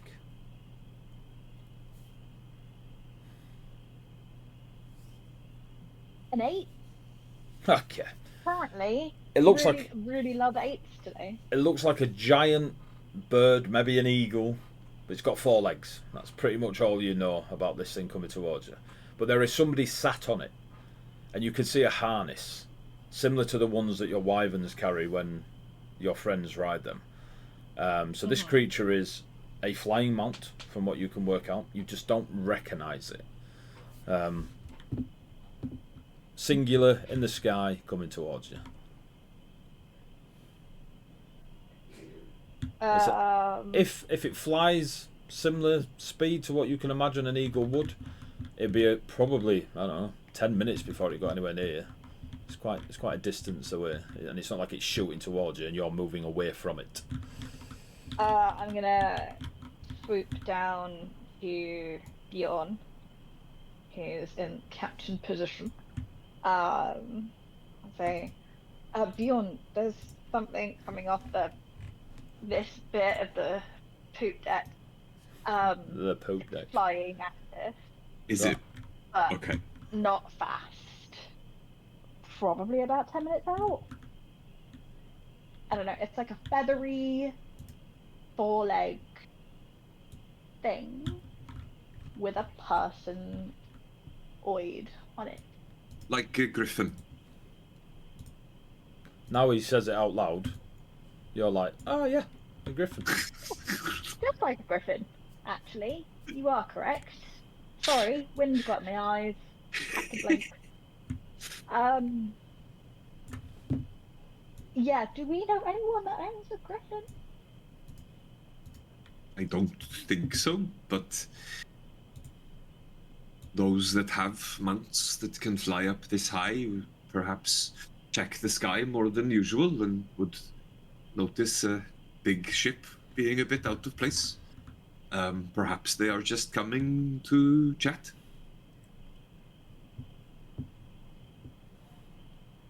I'm gonna slowly turn the Probably. ship They're about towards they're about- the person intercepting us. 10 minutes out, so Let's see if I can Maybe cut I'll- that down. intrigued. Hey, I'm just gonna shout across the ship. Oh wait, it's been a year. I don't know how hungry the wyverns are going to be. Maybe we I'm should. pretty sure they're self-sufficient. They've probably found some food somewhere. Do you- Because do you know you- they're not dumb. Do you inspect the wyverns? I am as far away as I can be from them at the moment, so I don't Well, know. well, don't take it as I'll have a literal on look. the map. Don't take it as literal on Okay. the map. We just got something to play with. I'll so have a look then to see how they are. Every single one of them looks like they've been in a war. They are heavily scarred. Some of their scales are broken away and it's just scarred flesh beneath. A couple of the teeth are broken on a few of them. They are they've been through it, healed, been through it again, healed. There is a look in their eyes of experience, like they've seen some shit, except the blind one. But they're probably a little bit bigger than you remember. For you, obviously, passing of an hour or two. For them, a year. They are maybe a bit more muscular, a bit thicker and heavier, and they look worn. Sorry, probably both. Babies. Don't Not you remember anymore. Felicity? So we again, left the Hang on.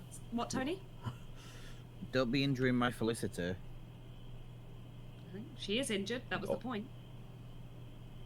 so Perhaps- they're not injured. They're scarred. So they've received injuries previously, and are now scarred. Like they all look like there's like scars across the chest, the wings a little bit tattery. Like they have definitely been in a hell of a lot of combat from what you can see, and healed, but naturally, like not clerical where everything's nice and shiny.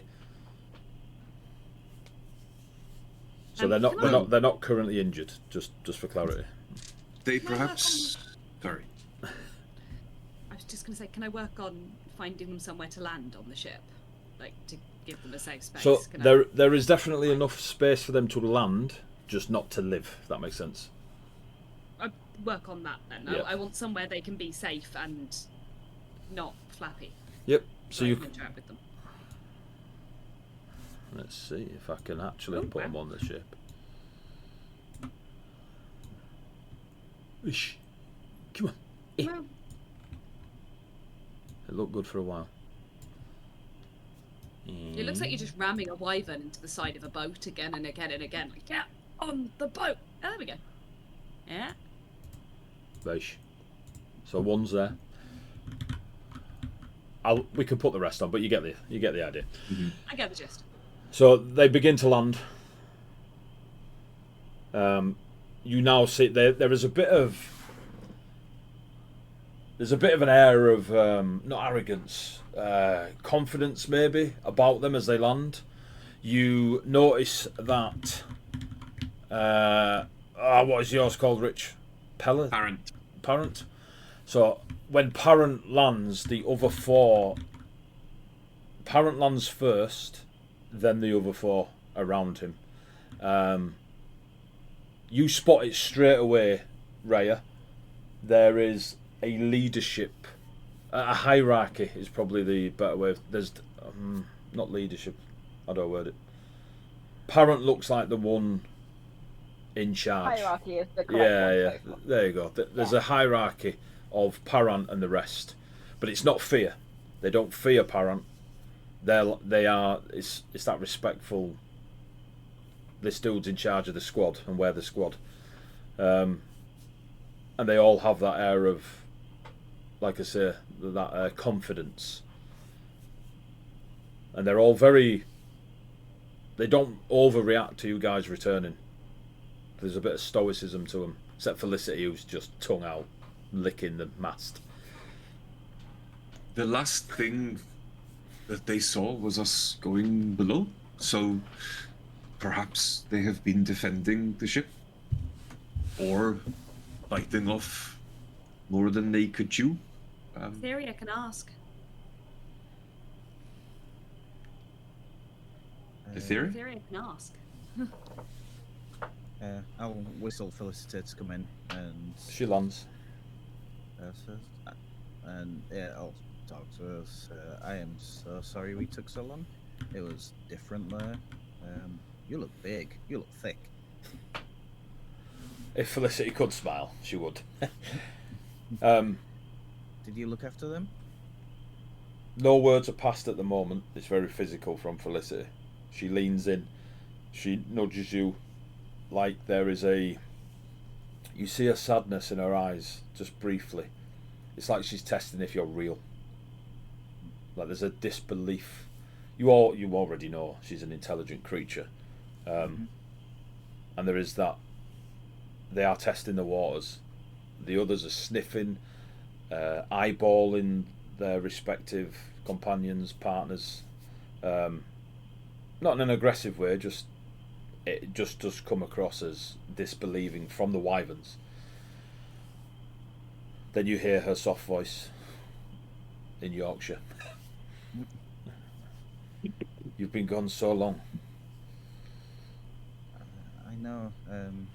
I did bad. I had to go look after them, defend them, and time passed different there.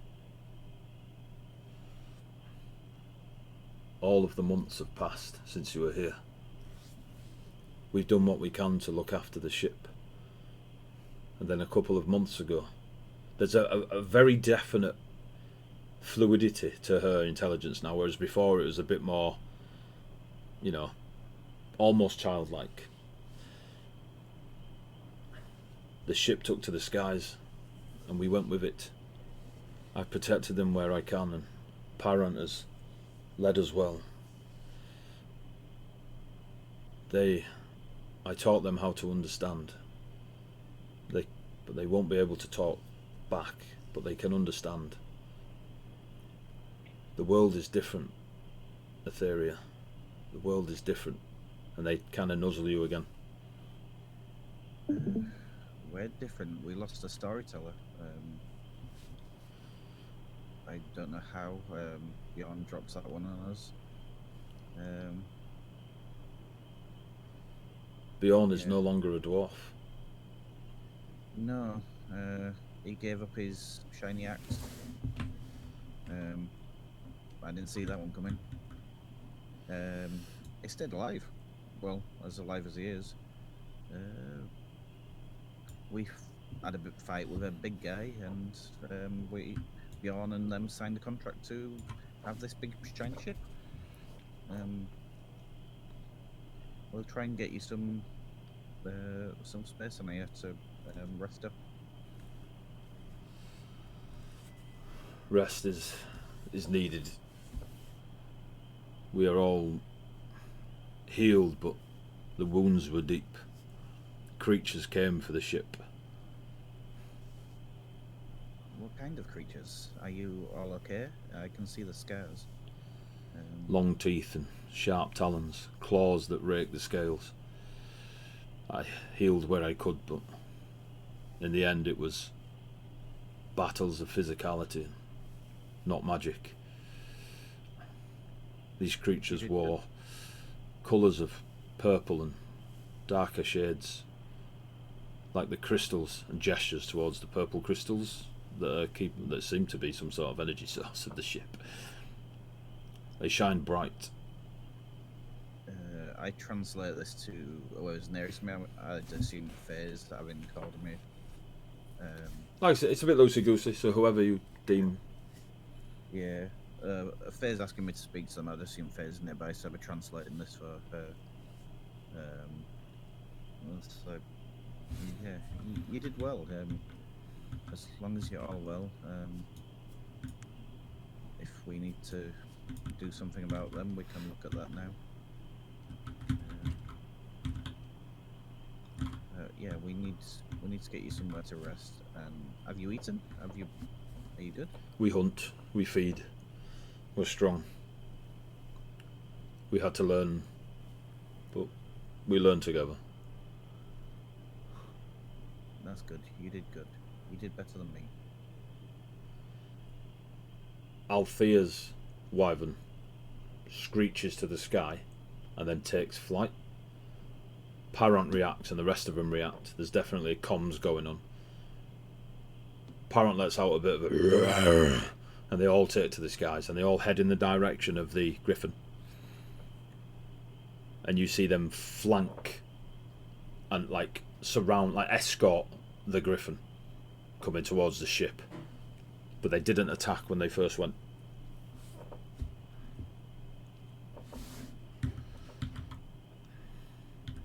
Do they know the Griffin Rider? They don't seem aggressive. As soon as they get back in range, I'll ask Felicity what's going on. Let's ask the Rider, I suppose. I'll go. stay nearby. Stay Just in case. Is there any way that we can just make the ship hover? I will find out. And I'm just gonna will the ship to still and just stay where it is. It is akin to it being in the water, and you can ever so slightly feel that sway. And it might be a bit of an illusion in the sense that the sails are not as filled, but they still cup a fair amount of air. So it's a bit disorientating to start with, but you're confident that the ship is not moving. Okay. Bear with. Ray will fly over to Cassiopeia, hand out in front of her nose, let her sniff, draw it down, and then say, I will be right back. Stay. And then we'll fly out to the Griffin Rider. So you've gone all the way out then. Okay. Right, so I'm gonna go just to the normal player map now. Player cam, so it's just us lot. Instead of the battle map, because it's kind of stationary. It was just nice to show off, and then, don't worry, we'll get to a big fight. I had it on full screen on the big TV, and I was like, oh, it looks so good. It is, yeah. So it was a bit of a trial, and we'll see. But I've got ideas. Going out to the Griffin Rider. Yep. Going out to the Griffin Rider. As you get towards it, you can see now that the rider is covered in a beautiful set of scale armor, all down the shoulders. It is not as heavy as the plate armor that FaZe is wearing, or even indeed FaZe is, forged over half of herself. But it's got a bit of is it malleability to it? What's the word? Malleable? Like it's kind of got a bit of movement to it. It's not stiff. It's flexible. The rider is obviously holding the reins for the Griffin and is able to maneuver in it and sit upon it. They look very comfortable, but it is scaled down the front. It's layered along the arms. Like they're fully covered from head to toe from what you can see. The helmet has got these golden eagle-like feathered wings that go back over the back of the shoulders and then into a long cloak behind it that seems to be made of these same eagle feathers. The helmet itself is slick and to the head. There is long dark hair just hanging out the bottom of it. The face in front of you is kind of half covered by the visor that comes through, probably to protect from the wind. And there is like a green, like an ink ivy green coloration to the scaled armor and the helmet and stuff, and then bar the golden wings, and they are indeed sat on the back of a griffin. Upon their back is a long sword. The handle is a bastard sword, so they could probably pull it out and wield it with two hands or swing with one if you so wished. You've seen Althea and FaZe wield, similar weapons, not unlike Gunnar's longsword that was recently, a year ago, flung over the fucking edge of the boat. And all about the saddle, you see tiny vials filled with different coloured liquids, like bandoliers on the harness and the saddle. This Griffin Rider is clearly, ready for something. What you noticed when you went over to Persephone?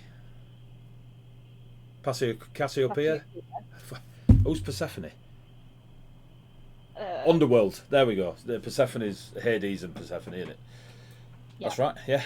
Jesus Christ. Let's do it in Greece. You are muted. Am I? I know. No, me, not you. You did. All right. Cool. I was like, she's interacting with me really well. Just reading my lips. What you noticed about Cassiopeia, when you approach the rider, and you spot it straight away. You've hunted with packs in the dark forest growing up. You know what it's like to be a pack hunter or not distrust the creature that's coming into your territory and stuff like this. A quick math of that's the ship the Wyverns have been looking after for a year, and they are actually escorting the Griffin Rider. Like, they are not in a defensive manner. They're not threatening it. They know, or at least Cassiopeia definitely, your Wyvern definitely recognises this rider as You friend. can call her Cassie, it's fine. Cassie would be a lot easier. Next D&D campaign's in Yorkshire. John, Steve and Ted. That's your Wyverns. But Bet. yeah. But they know each other. And they kind of hold, and they kind of like in the air as you approach, and the Griffin Rider like reins up the Griffin, and they're now kind of just keeping themselves as you are now flying in front of them. Hi. Raya? Who are you? You're alive. What? Yeah. And they take their helmet off, and you see the stubble and the long hair, and you see Remy, who looks like they've been in absolute everything. There's a scar across his forehead, down one eye, down his cheek here. He's clearly had a wound to the cheek that's caused that little cluster scar. There is, in his eyes, there is there's a craziness about it. His helmet sits at his side. He holds on with one rein, reaches out his hand. You can see he's full warrior mode, and you know that you're closer, the dark ivy green of the armour, in the cracks of it, there is an emerald sort of vein going through each scale. I can't believe you're alive. And then his thoughts. I'm crying. Is Althea? Is Althea alive? We're just gonna almost like dive bomb into Remy and just hug him, but enough to not knock him off the griffin. With a grace not known to Remy, especially on the back of a griffin, he manoeuvres and catches you like it is smooth as he takes you into the hug, and he pulls you in tight. He even lets go of the rein of the griffin. He's hugging you, and you feel that like he is similar to yourself, right? Overwhelmed to see you. Tears start to flow out of his good eye, and he's just holding you tight. You can hear Cassie kind of that like whine, but like a joyous whine that she's given off, as wyverns are known to do. Yeah. Parant sort of growls at them all. The griffin makes a eagle-esque caw, and they set off towards the ship in escort again. It's hard for you to... It's not super obvious, but they're definitely on the defensive. Like, Parant did not want to stay still and is leading you back to the ship.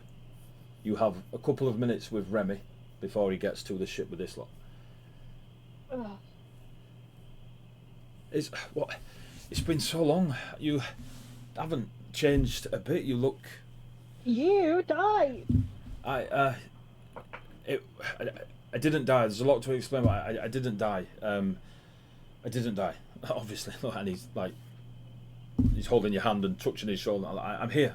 I didn't die. I just had to go away, and stuff happened. And it's so good to see you, Ray. Is someone messaging Rue right now? I did. She hasn't replied, but I did. Thank you. Uh-huh. Good. Thank you. This will make her happy.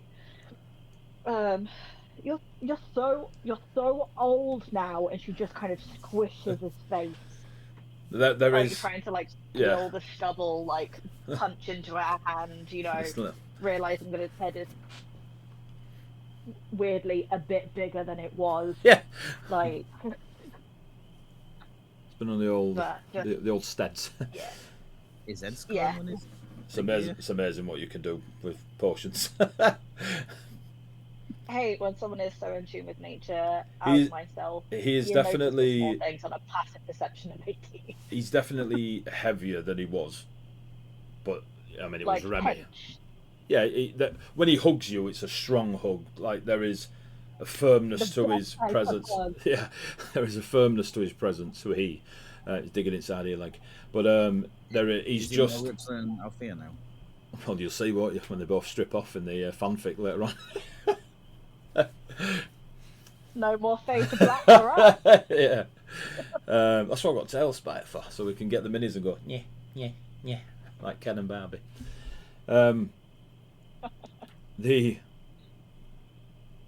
Is everyone alive? Is everyone okay?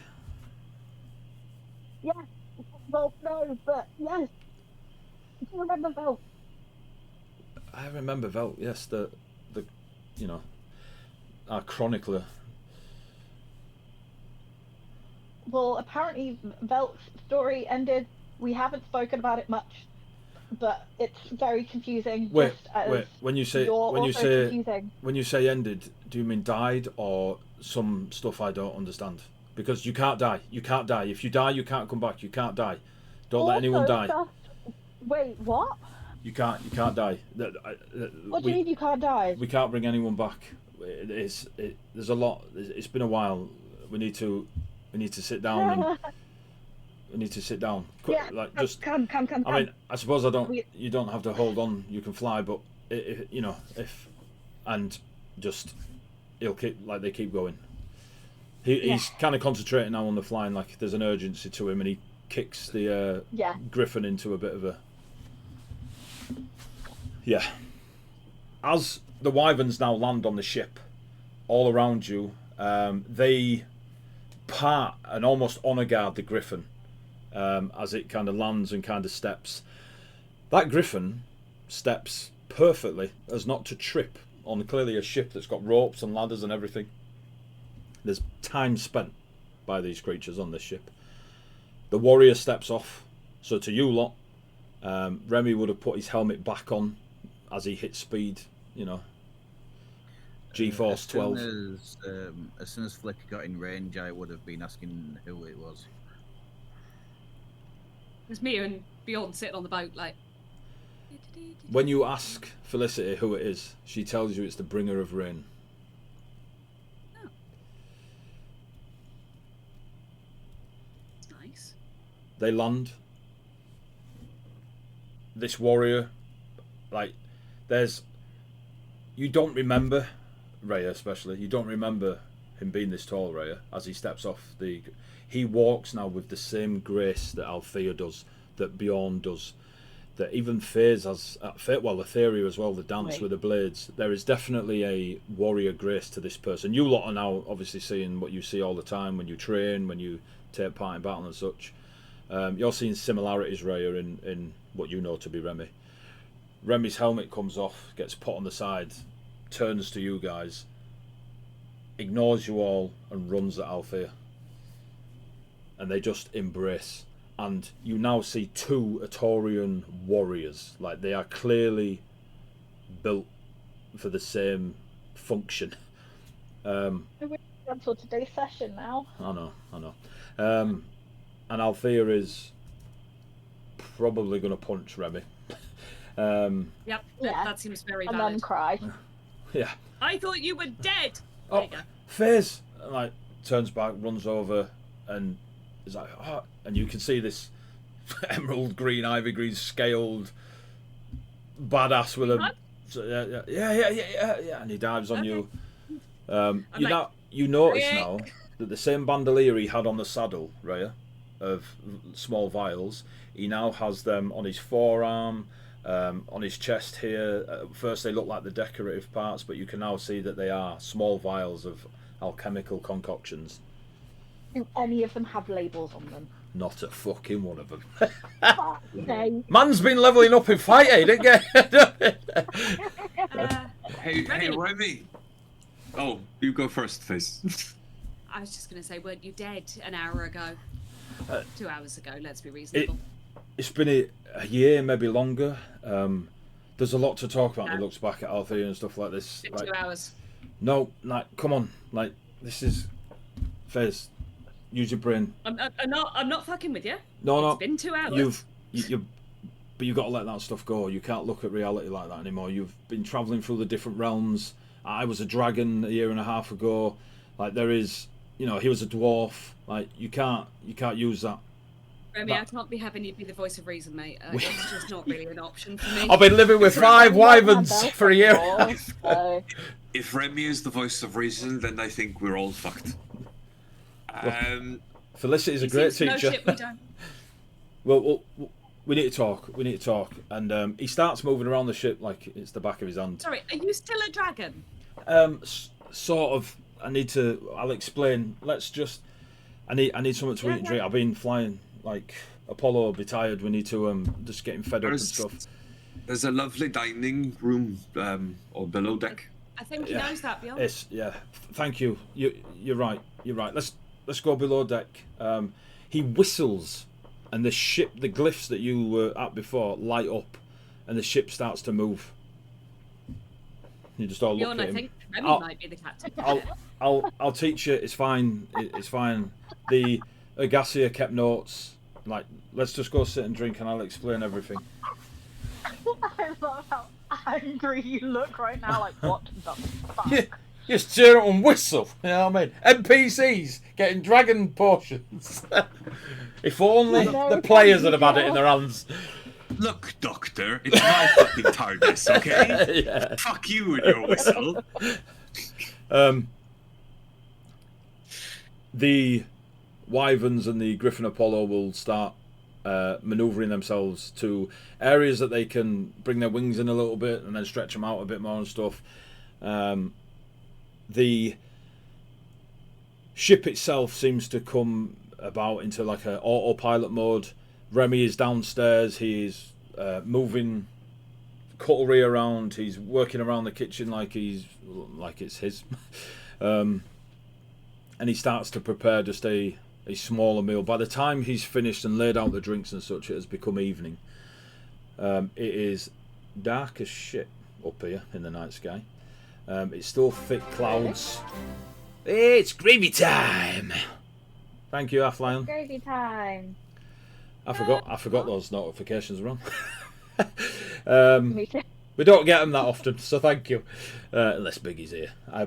You're all great. You're all great. Right, so sets out the dinner table and all that good stuff. The night comes upon the world. Remy lights a few torches and such, and you are all standing, leaning, ready for whatever Remy has to share with you. Before he shares with you, I'm going to call a quick break because I want to get a cup of tea and nip to the toilet. Might do it in a different order. And then we'll be right back. So guys, if you're watching, please stick around. It's going to be cool. I think so. And we'll be back in about 10 minutes. Yeah. 10 minutes. Yeah. And then we'll crack on with that. So thank you very much. We'll speak to you soon. Don't go away. Don't go away. Or go away and come back. All right. Beep, beep, beep.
Right, cool, we're back. We should be back. Look at it. Should be back. Gotta say, John with mark of approval when Bjorn was helming the ship. Nice. Nice. Right, welcome back, folks.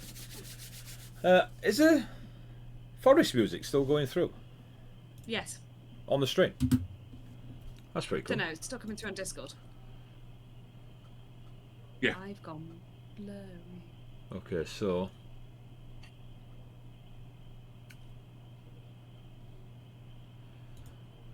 let me know if this. You hear the rain? Yeah. Alright, cool.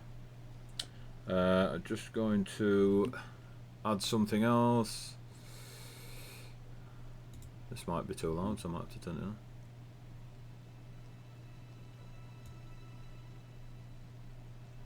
Should be a bit of music coming through as well. Is that loud or is that alright? No, it's fine. Right, cool. Nice. Get tailspin music as well. You're downstairs.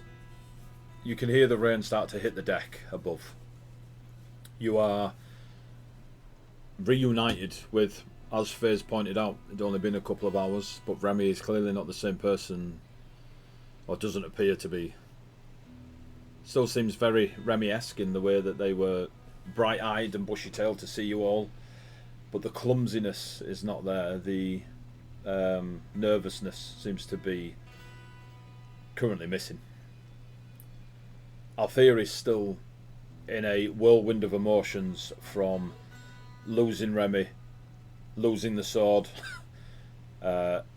getting dropped in the elemental fight has all happened very quickly for Althea, and she is still a little bit dumbfounded at the moment. Remy starts passing out drinks to you all. As he sits down, he kind of, like a, not as energetically as a dog would shake the water off them, but he kind of rolls his shoulders and arms and such, and the scales, the scale armor retract into him, and you now see before you a whereas Etheria has a bit of, you know, that dragonborn sort of, very leans towards the dragon side of the humanoid shape. Remy leans towards the human side, but has the draconic features, like the scales across the skin and some just around the eyes and such. You see tiny, dark emerald, like real dark crystallized horns that kind of go through Remy's dark hair, almost like a, you know, like the, what do you call it? You know, like the stretchy hairbands that you push. I mean, how am I to describe this? But it's like a zigzag wire. It's like a zigzag wire, and it's the whole hair that pushes back. Used to be worn by David Beckham a lot. Yeah, we'll go with that. Harry Potter in the 90s. Yeah. And that's what Remy's horns look like going through his hair. His robes are all a beautiful mixture and different shades of green, and he now looks like more scholar-esque. The eagle feather cloak though still stays, and he unattaches it and places it to the side on a stand that raises out from the wood itself. There's a lot going on the ship that he just seems to naturally do, like he's Groundhog Day in it. He puts his arms on the table, takes a long deep breath. It's so good to see you all. And this bard is not what I expected. Let's get it a bit quieter. There we go. I thought you meant Remy said that, and I was like, they don't have a bard anymore. Yeah. There's an atmosphere building in the ship.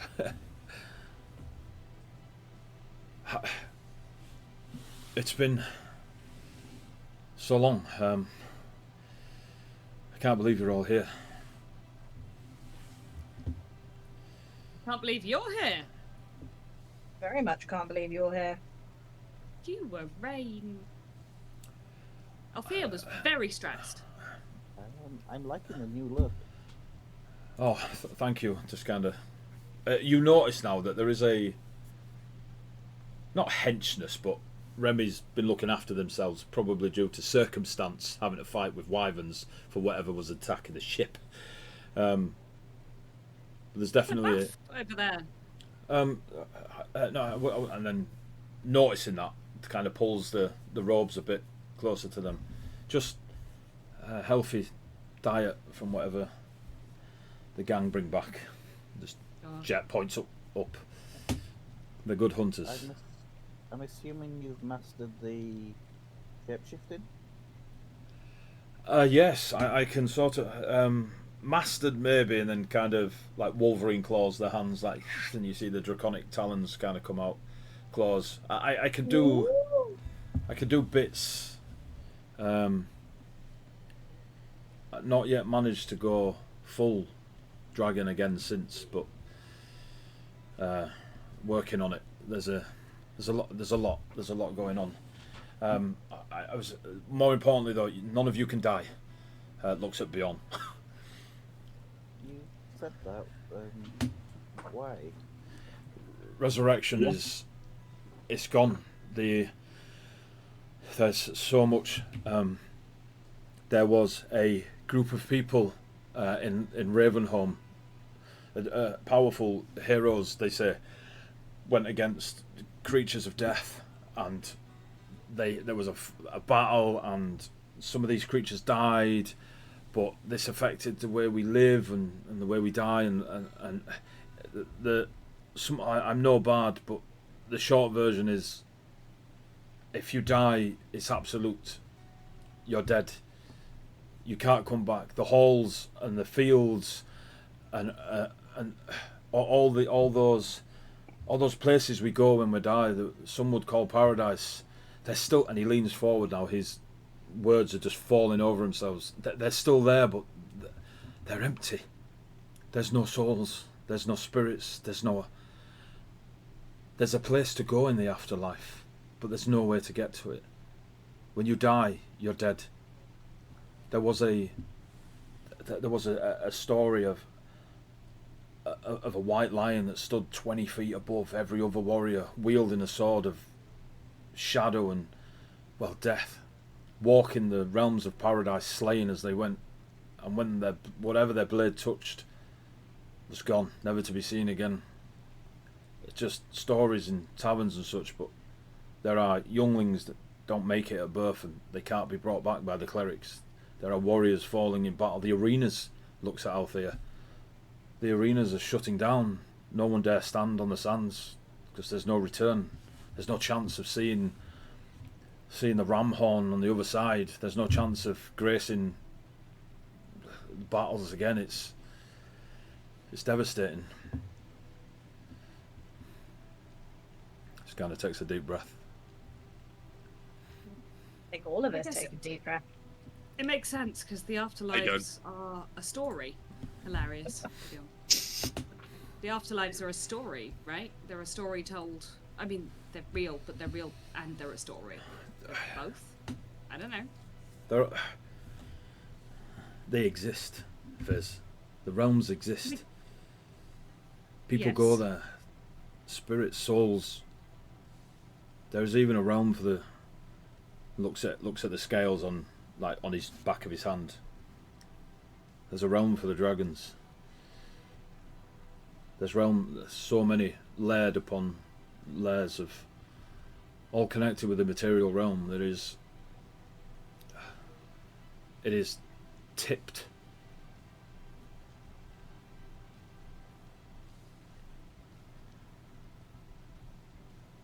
And this was all because of Ravenholm. A battle. There were 3 creatures, known as the True. It is said that they were death themselves. And of the choices made in that battle, it was the harvesting of life, or the absolution of death. And the outcome was the absolution of death, which some will say is a better choice. But there is now a fear among those of Colossus, or Atoria at least. I haven't had a chance to travel afar. Much has changed. Atoria is not once what it was. So you've not heard of my people? I don't know what happens or what has happened in the north, in Ve. or and looks at Bjorn or Viconia and Ravenholm. It's just tales that are coming through, but there is evidence that we see that back those tales.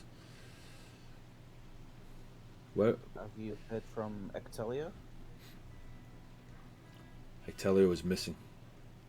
The guild is closed. The doors are shut. What about Alexander?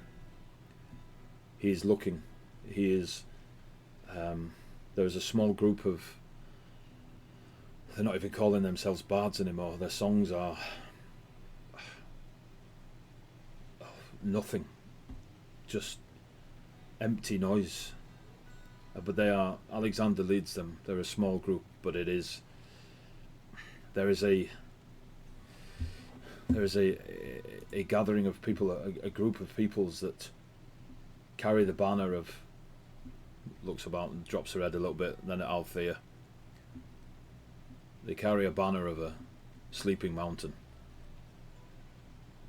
They send prayers to Penglai. They are seeking out those that wield the bardic song, whether it be through tale or poem or music, and slaying them. Slay them.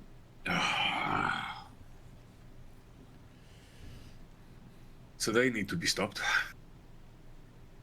Okay. It is worse. And he turns to Fizz. Those that pray for blessings in battle or ceremony, their prayers are going unheard.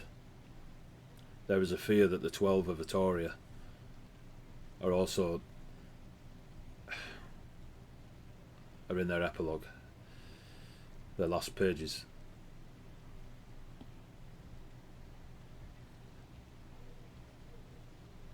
Interesting. What of clerics, paladins? Are their powers affected? Etorian ones, at least? From what I've found out so far, only those of the highest tier. Clerics and paladins who can wield those prayers with minimal effort, things that they would learn in temples and from elders, they seem to be okay wielding. But anything that requires an intervention of the divine is... Oh, somebody left. Tony, again. That's really funny. It's only me and it's only Rhea and Etheria that are affected, and Adi, me and Bri are fine. Tony's back. Tony's back. God, Tony, don't do that. My internet just disappeared. It's returned. We'll tell it not to. Unlike the gods. I was like,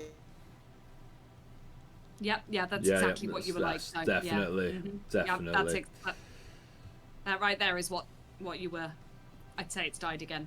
That's my So, hunch.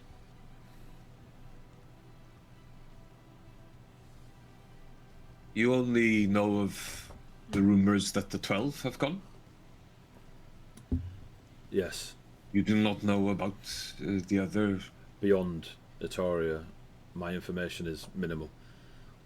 I spent the last year and a bit just fighting.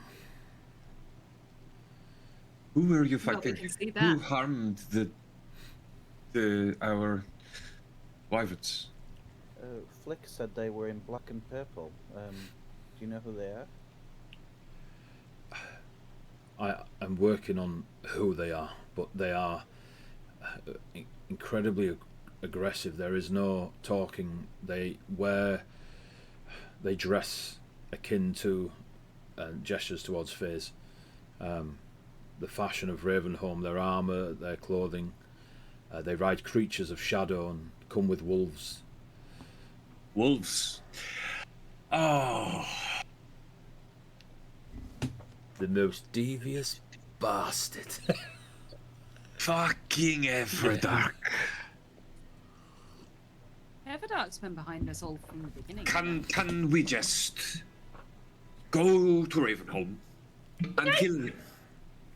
I'm in.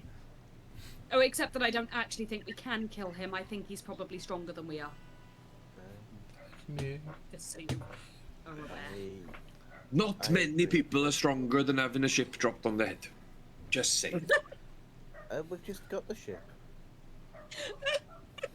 And that reminds me of a different story. But a ship this big, from this high up, No, I That's like a lot. the ship. that's a lot More of than I D6. hate ever. That's a lot of D6. Not our ship. No, it's not our ship. It's on loan. No, Yeah. it is our ship. Your guys here are gone. It's our ship. But it's on loan. Under conditions. No, it's our ship. Beyond. Under conditions. No, it's our ship. It is powered because don't of the care about the conditions. fucking It's still ship. our ship. What are we going to do now? Kill Remy, everything. you seem to know what's going on. Kill Everdark? I don't know who Everdark is. Okay, that's about as useful as a chocolate teapot. Not you, you're fine. You're wonderful. I'm glad you're here. I didn't mean that came out really wrong. I'm sorry. I'm sorry, Ram. I didn't mean that at all. It's fine. It's fine. We've only just got in bank phase. I know, and I'm being a bitch. I'm sorry. And like Rhea just kind of stroked his face. 2 hours Not ago, looking. I went insane and tried to kill Etheria and Althea. Yeah, that was a bit weird. Weird that I didn't hear it and just stayed up in the nest, but yeah, That was weird. Deep It only sleep. took Deep 12 sleeping. seconds. Yes. That Yeah. area visibly kind of drops in mood. No, Etheria. It's been a year. I'm over it. Hang on. You tried to kill them? Oh, sure, yeah. I turned into a big planet Earth motherfucker. Also, could we cover the fact that Velk's dead? I thought they did. We did. We covered that off. But Yeah, we didn't confirm me. But you're so casual. Because I don't think Velk's dead. I think we need to get the stories working again. I then think, Velk can come I think back. he's officially dead, considering that no one can come back now. No, because he was But never dead in the first place. He's a story. But we might be able to fix that as well. If we can fix the story, then we can fix... Remy? No, you're Remy. Hi, Remy. We can fix Velk, maybe. And then maybe Velk will be okay. Or maybe Velk is gone, but I'm going to just hold out hope instead. Does that mean Sketch is gone? Yes. Yes. My monkey friend? Yeah. Yes. They're all dead, Dave. Everything's dead, Dave.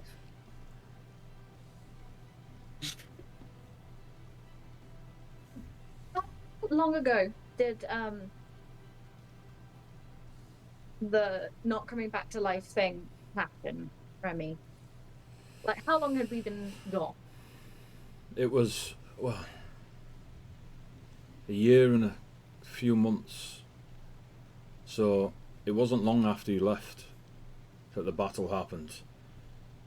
And then it took A very well-established campaign, then. it took it took a it took a few months for people to realise.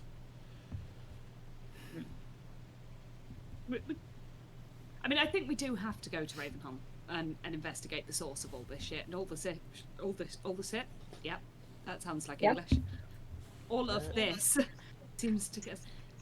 Tony, you need to mute when you're not talking because your microphone's echoing. Echoing.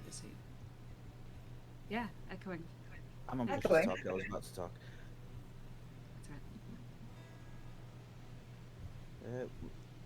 Ravenholm kind of have a thing for the undead, I believe. How are they doing, Remy? The undead. There is quite a large presence of them in Etoria. They have these feasts where they Eat rats. all sorts of things we've seen. It seems that these feasts are being held in towns and smaller villages and such. The people are dying, and it is the Empress is getting involved, and the islands are being shut off from the mainland. Torfis looks at Althea. She will mention that Torfis is the capital of Etoria. It is Thank you, fortified. She's good like that. The Empress is fortified behind its walls. They're looking to send people out, but this is all rumour I've heard. I'm nobody to answer to. I've just tried to find out what I can in hope that one day you would return, and you did. Well, we're quite safe up here. Yeah, great. I No think one fall off. the wyverns would probably catch us. And really, Raya's fine. I think Perant's You just need to shaking do his head somewhere. I Sorry, Fizz.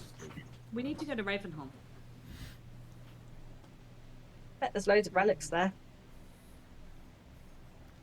Yeah, that's my priority. We've got Do you to. want to keep this? Right. We don't even know where we are. I think I'll probably be dead by the time we finish dealing with Everdark. So Remy, where are we? We're still above Good. Atoria, but to the north. Oh, So you see, and he waves his hand, and there's like the ship just opens, and you see beyond the ship, and you see a range of mountains, like vast, larger than the Satorian range and all this. That's the Pride Mountains. We're not far beyond and obviously beyond, Viconia's there, and Savai on the other side. And is you this you or the ship? Is this you doing it with your magics or the ship? It's me. I've Okay. the Agassia had knowledge, and he kind of just gestures towards another room at the back, and the door is slightly ajar, and you can just see reams of scrolls and books beyond. They have a library of. I've studied. My alchemy is not too bad, if I do say so myself. So I can give myself abilities is the wrong word, but moments of not my normal self, and having the gestures at the do you scales use is. labels? I know everything Okay. now, and it's a dragon thing. Oh. He goes a bit embarrassed. Nice. His cheeks go green.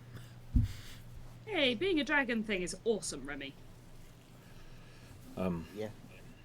Yeah, there's like, yeah, fist bump. Yeah, I don't know what to do now.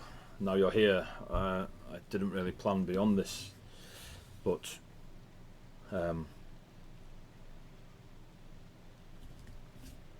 You stick around and you help us. I will. I'm not. I'm. You don't have a dragon, but you have me. If that's enough.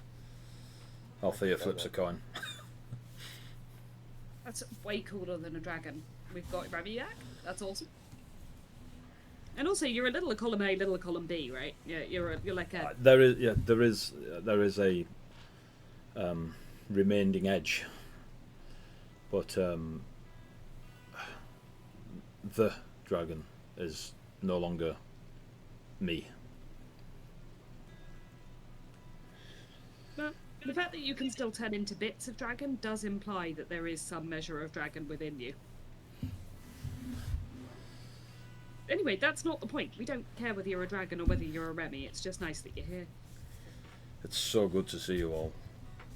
I've been lost.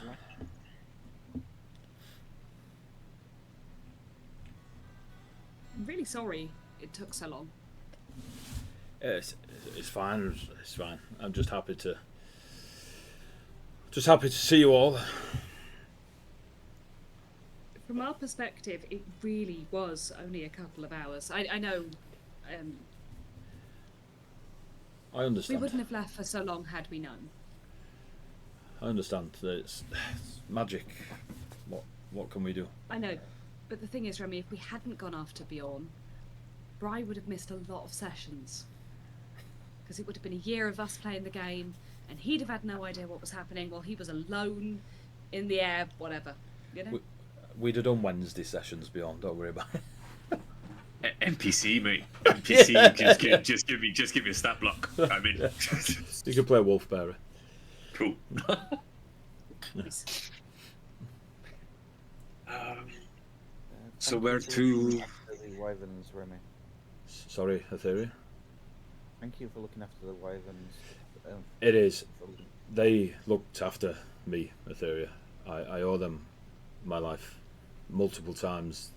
These purple-clad warriors are relentless, and when all our magics were gone and my potions were gone, they're quite a talented group.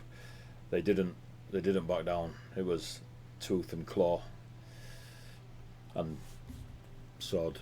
Pats the which has still remained on his back, even though he's now in the robes.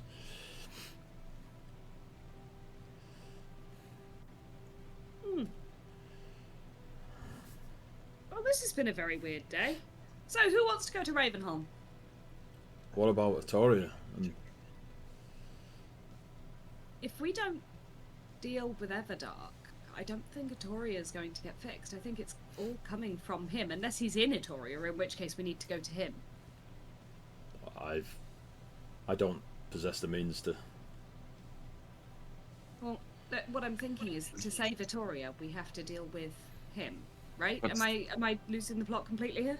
But the undead in Atoria, are they massing? Are they moving against targets? They're roaming in large quantities, and not like if you were a general, you'd say it is an army or several, but there is no seeming organisation to it. They seem to avoid some towns and hamlets, and others they just walk over. I don't have the skills to find out. It's not my thing. This is a creation of Gunnar's troop. Yes, it is. Where is Alexander? Are we able to link him with them? I could send word. I don't know where he is right now, but we've kept in contact now and then. But since the guild was emptied and Ectelio's disappeared, I think Alexander has been looking. He kind of looks around as if to make sure no one's listening in.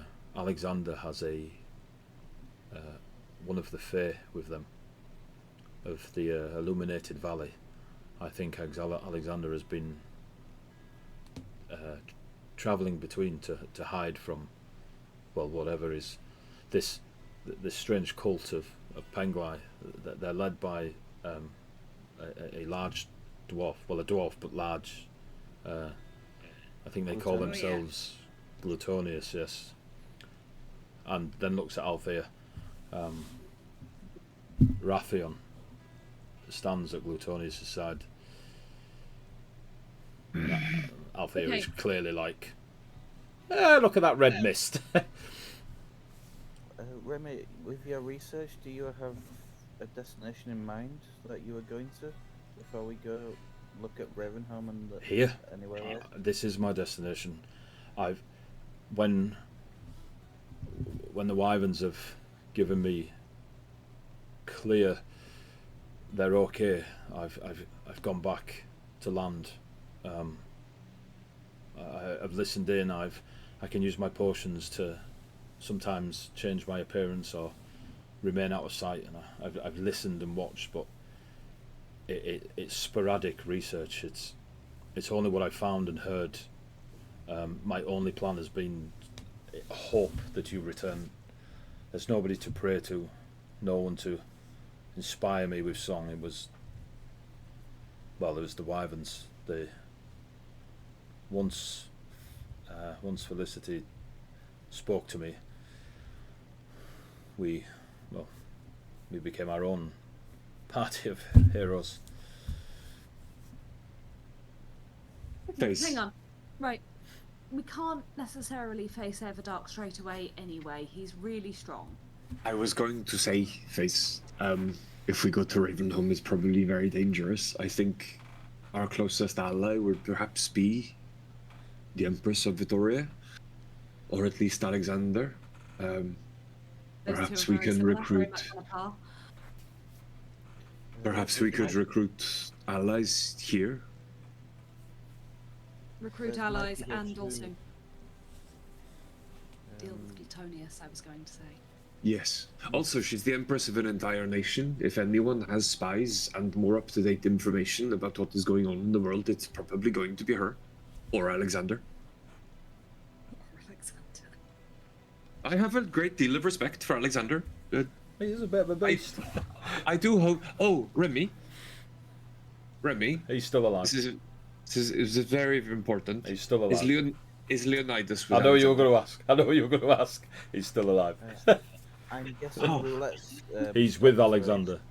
No, Oh, good. he still plays or tries to play among the camp. I've given him a few portions for information. But he travels with Alexander. I am never playing again. I don't believe you. Not until we've dealt with everything, right? Okay, so, yeah, okay, we can go and see the Empress. Maybe she'll be able to tell us where Gluttonius is to go and batter her into the ground, because I really would like her dead. I think we fucked that one up originally, and I think it's time to put that right. Why are they avoiding certain villages? I don't know. We don't know. The last I spoke to Alexander was maybe a month has passed since, and we had no understanding of the pattern. If there even is a pattern, they just... The villages that have been decimated, were they farming villages? Were they religious centers? Were they... Mostly by the sea, on the coast. So party towns? The hamlets and villages that they are avoiding, are they more pious? They're more... So we know the coast seems to be hit the hardest. Those inland less so. Those at the base of the mountains are rarely touched. We don't know if it's just lack of interest or they're only small.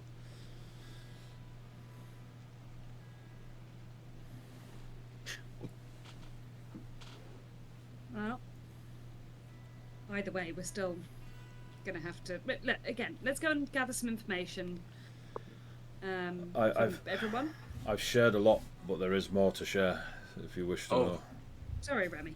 Is this good news? I mean,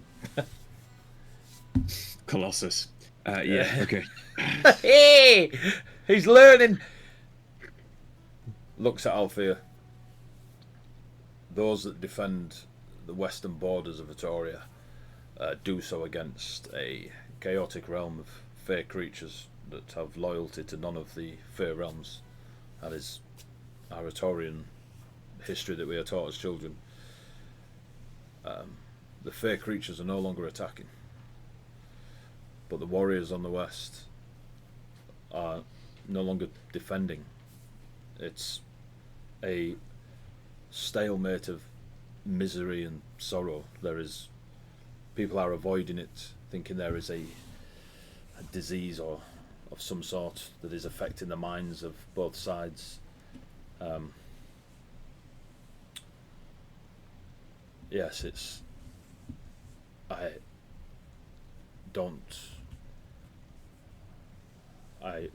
avoided the west of Vitoria.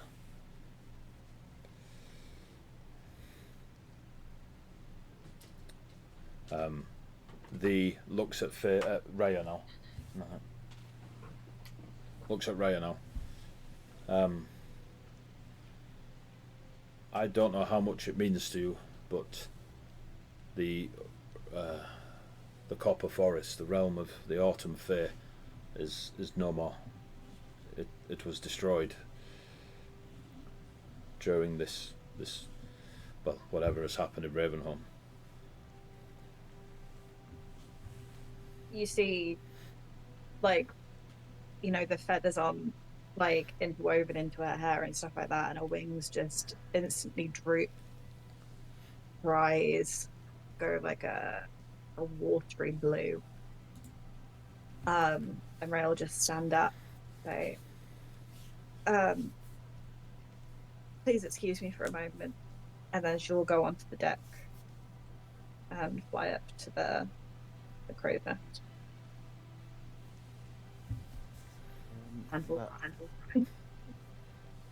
The fairy we met? Say again, Etheria? The fairy we met? The queen of the Aranel, was it? Yes. I'm unsure. The last... I'm unsure. I've not had any... they're not with Alexander, and nobody knows where Ectelio is. So maybe with Ectelio? Maybe they've returned home. I don't know. I don't know enough about Aranel to comment. We had a theory they were in hiding following the assassination attempt. I know very little of that. But the name is not... The fae that is with Alexander does not share that name. If you have more... I don't even remember meeting her.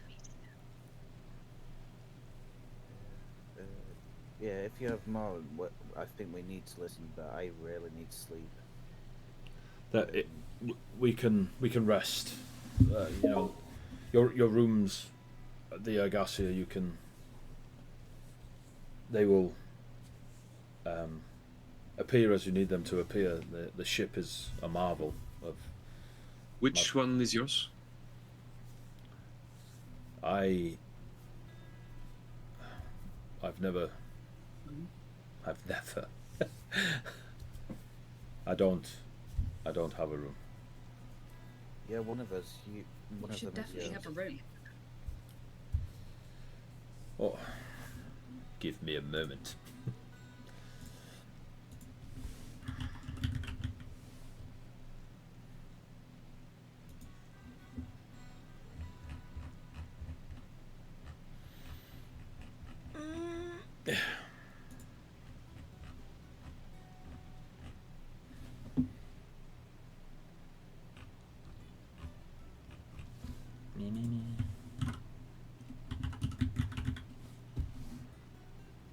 Aha.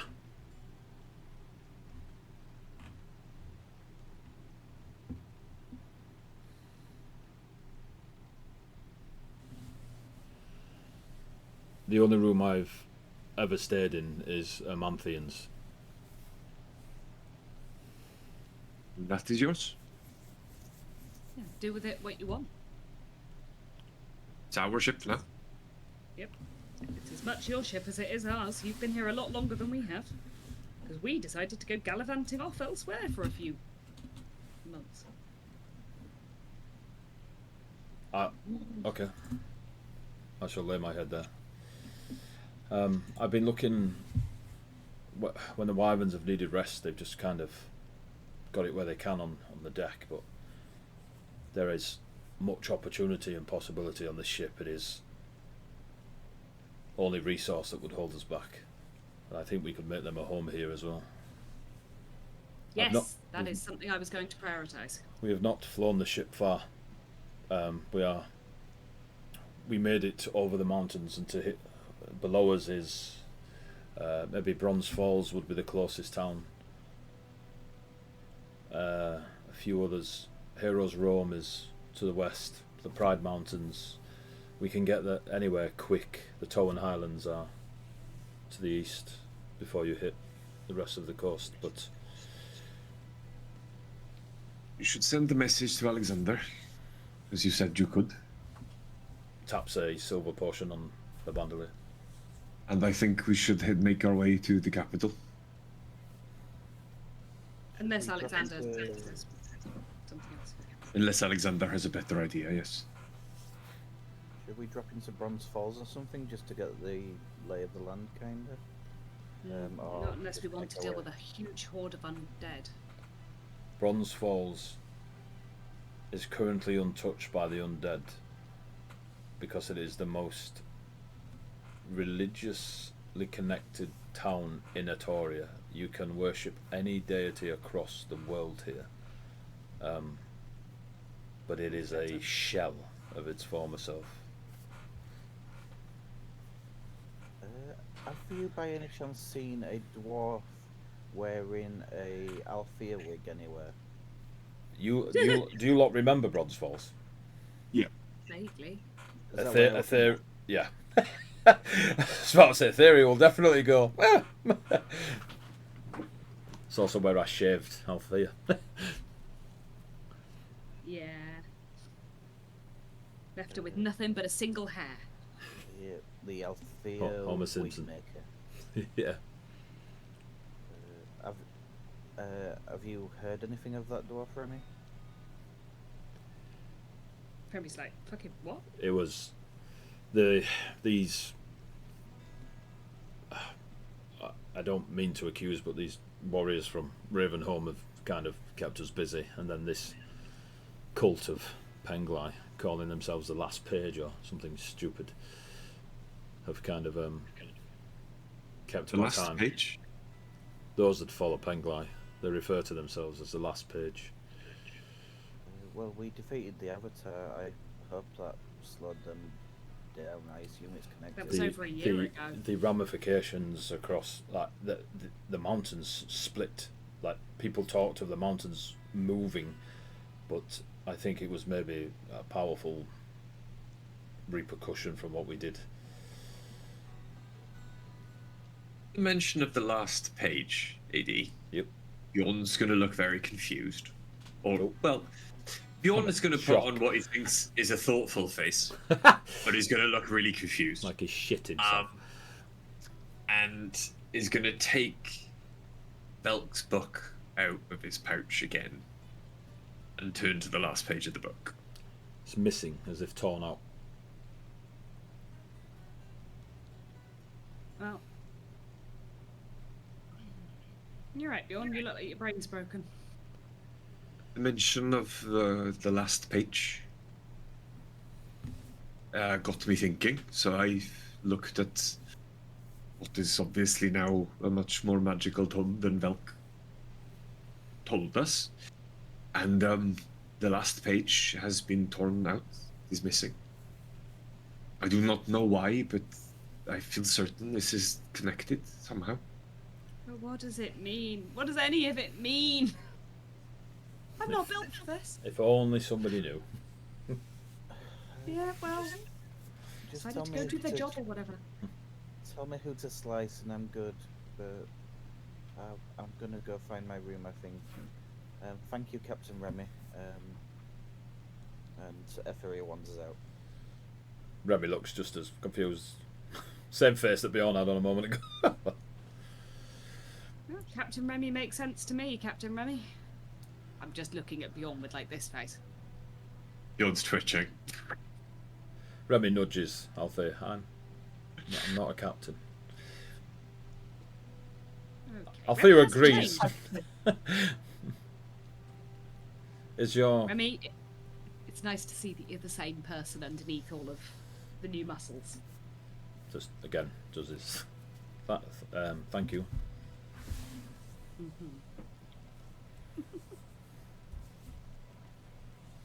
Well, if sleep's what you wish,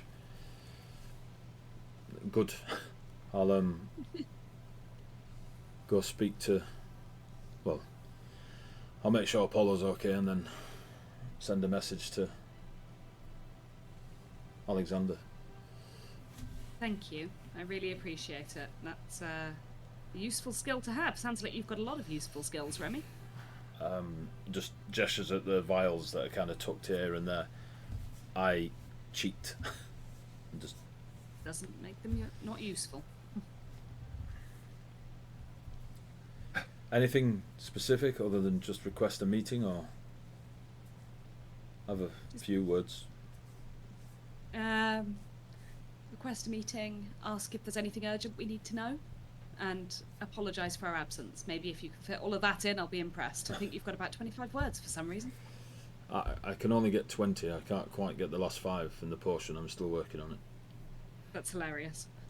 All right, well, do your best to fit in roughly what we've just said.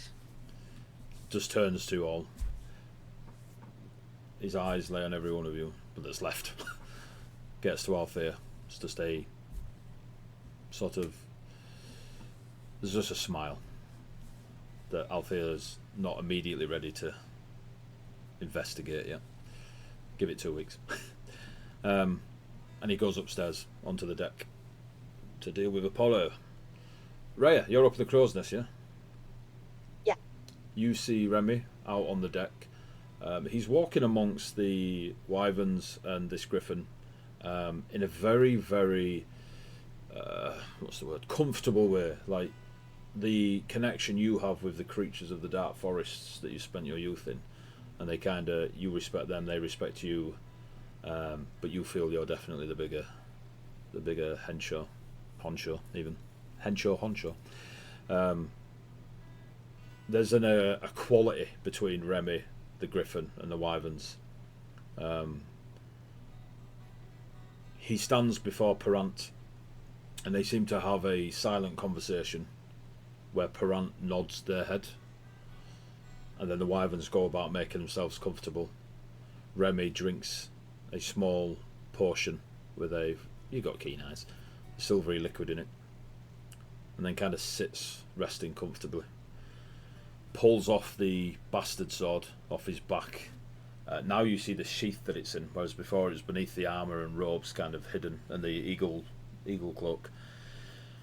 The leather of it is incredibly well crafted and intricately designed, but from it you can't see the designs from it, but you know there's been effort put into it. And he puts the blade in front of him. Longer than a long sword, shorter than a great sword. And he just kind of stares in front of him. A few seconds pass, he stands up, starts taking the saddle off of Apollo the Griffin, cleaning him down, stuff like this. They clearly share a bond, not dissimilar to what you guys have with the wyverns.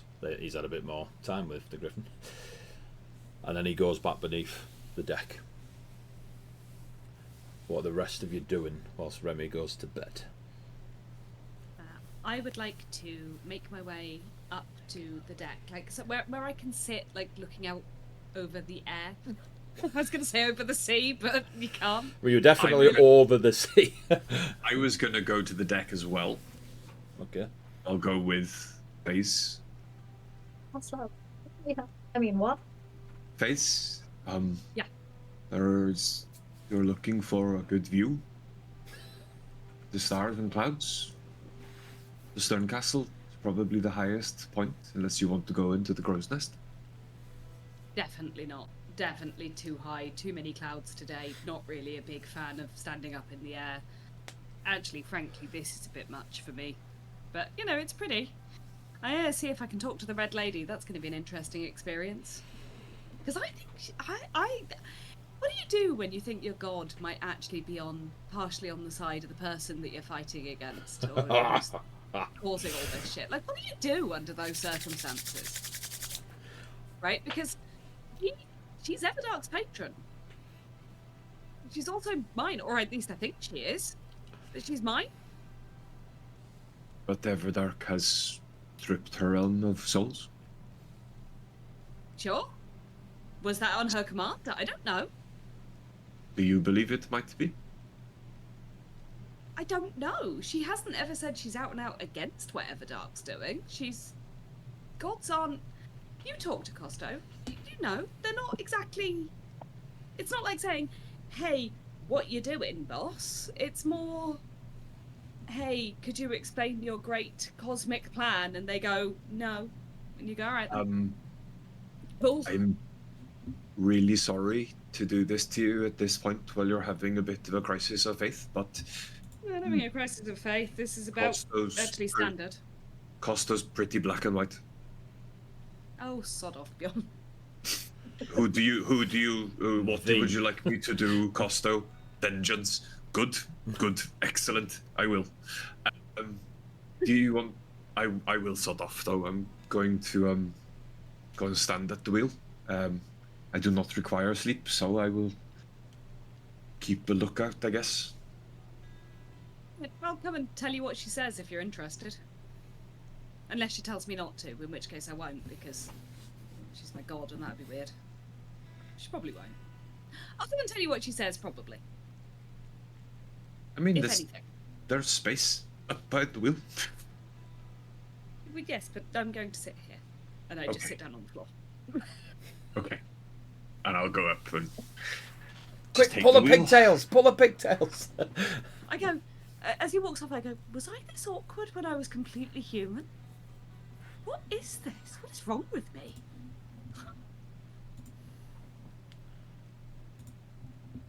Not much, because, Shauna. Nah. Shauna. Nah. What a good time. I miss Shauna. I hope she's not undead. She was hot. 80s imagination produces hot blacksmiths. You still would. Shauna. I would not.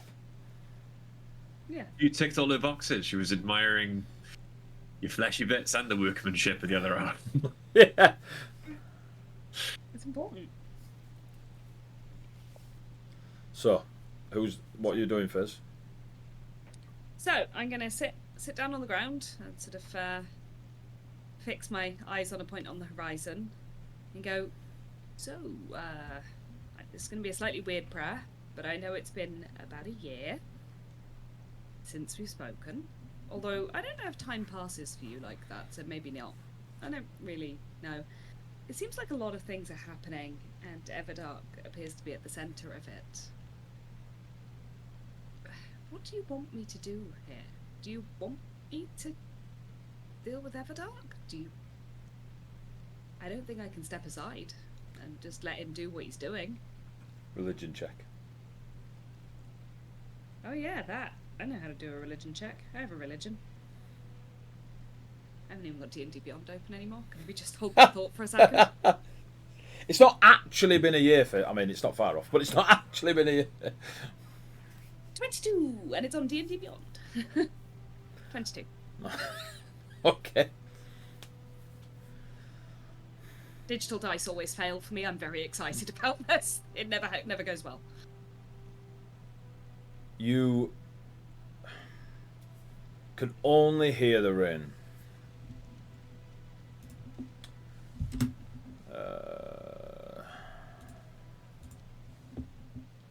No other noise comes to you. And I am absolutely... There we go. I did warn you what I was going to do. Your eyes roll into the back of your head and you just chin to your chest.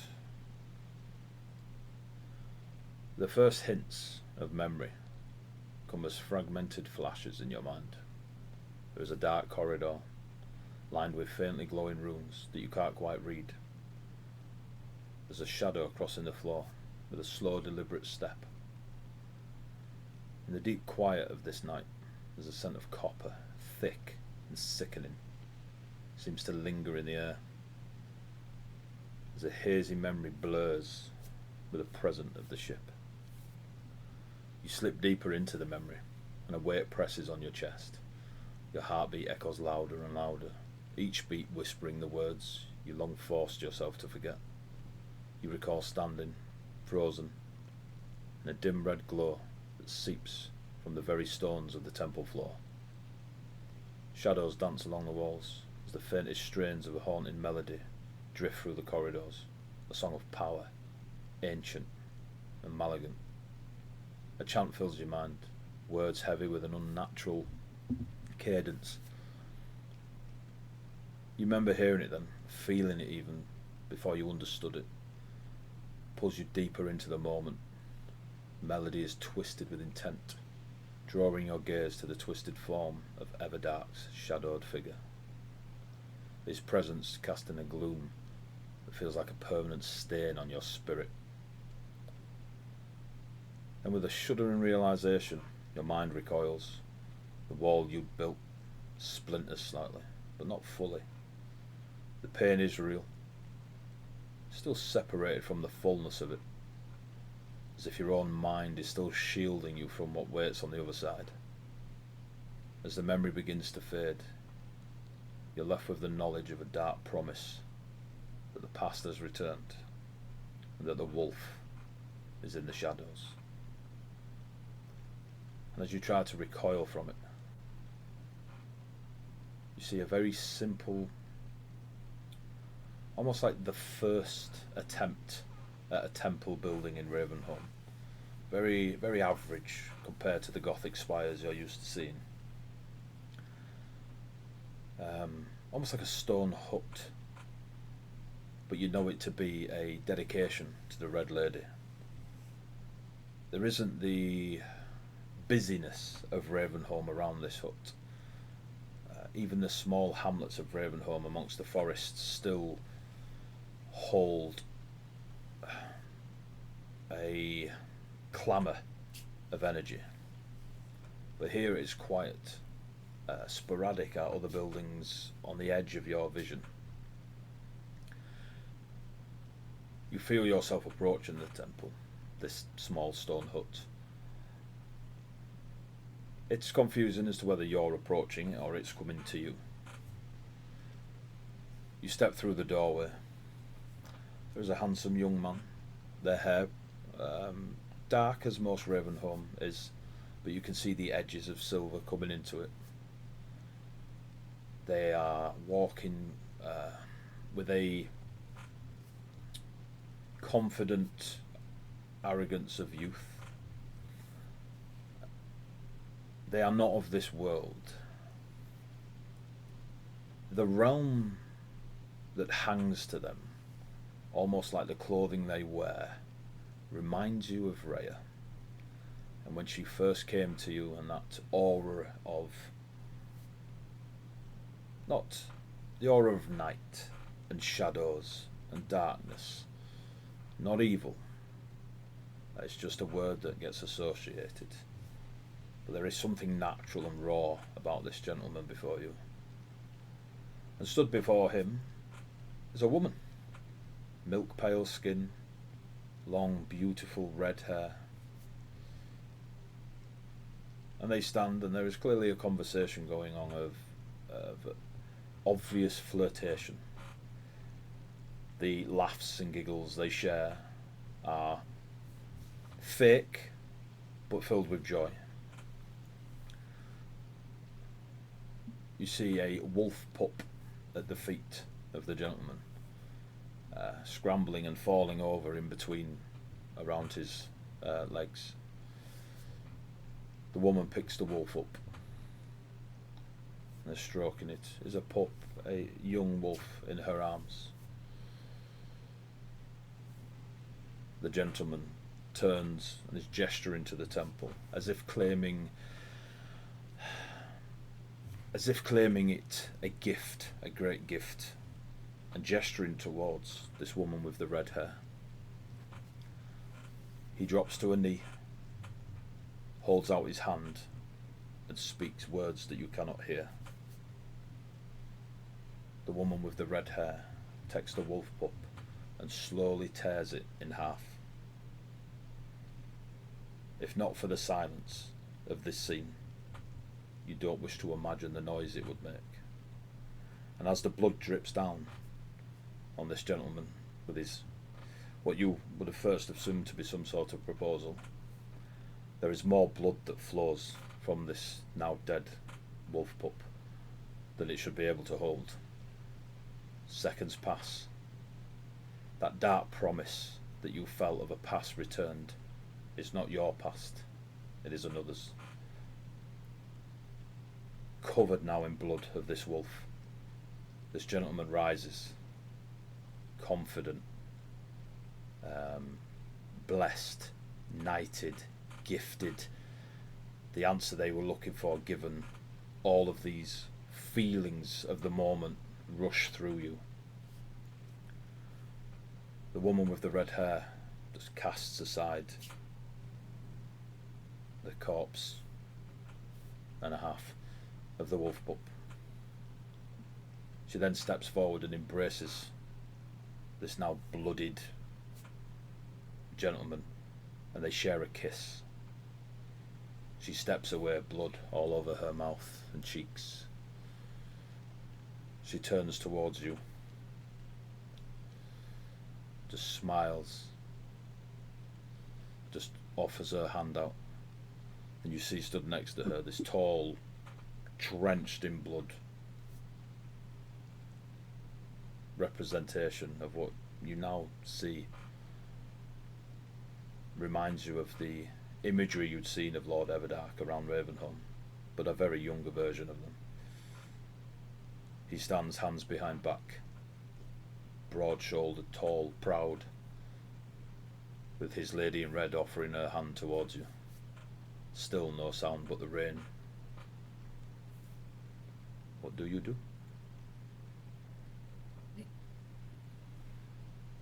I can't side with Everdark. If he was part of the massacre. The massacre? The massacre! Massacre? The massacre in Ravenholm and the children that were killed. I can't side with a man who would murder children. I'm always on your side. That's who I am, but I'm not on his. I can't be on his. You feel a prodding in your side and you turn, and there is a wolf pup. It is jet black, bright blue eyes, like lightning blue. And it's kind of just nudging into you as if wounded, like a little limp on its front left paw. There's what you'd imagine to be a not a yelp, but clearly the wolf pup is in distress. You look across, you see the Red Lady, you see what you now know to be Everdark. And the Red Lady just lowers her hand and puts them in front of her crossed. And she looks to you, and you know the choice is to be made.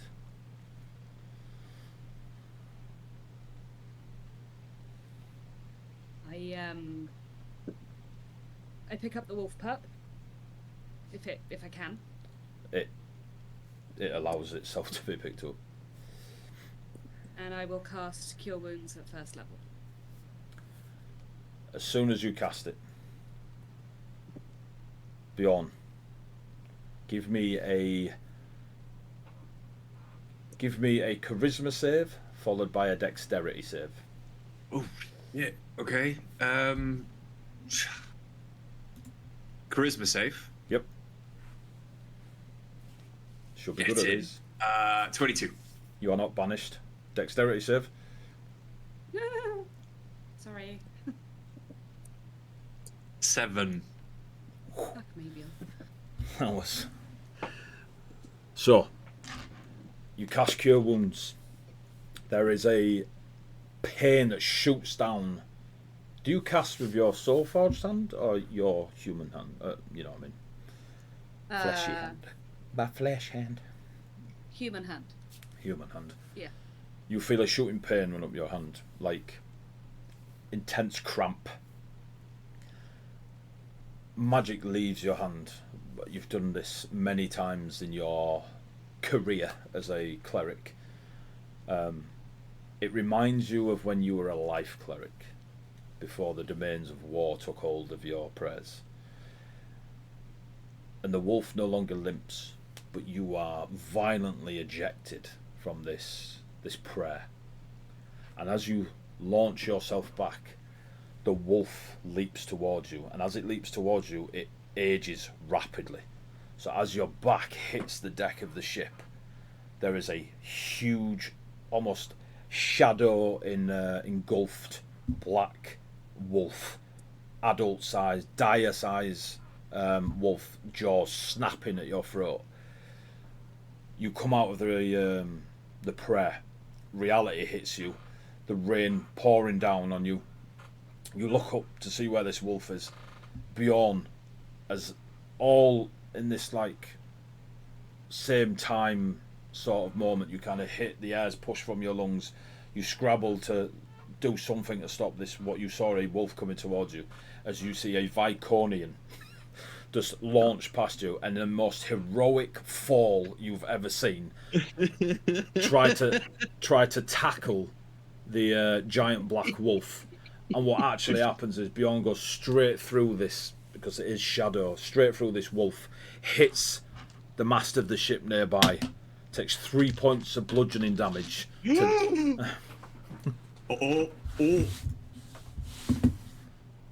not long rested yet. And does not get back up. Really? He knocked himself out. Bjorn is on death saves. Oh, for fuck's sake. As Bjorn kind of slips on the rein, does the tackle, goes through the wolf, bangs his face off the mast, and sparks out, blood starts pouring, a dried sort of thick old blood for a white, you know what I mean?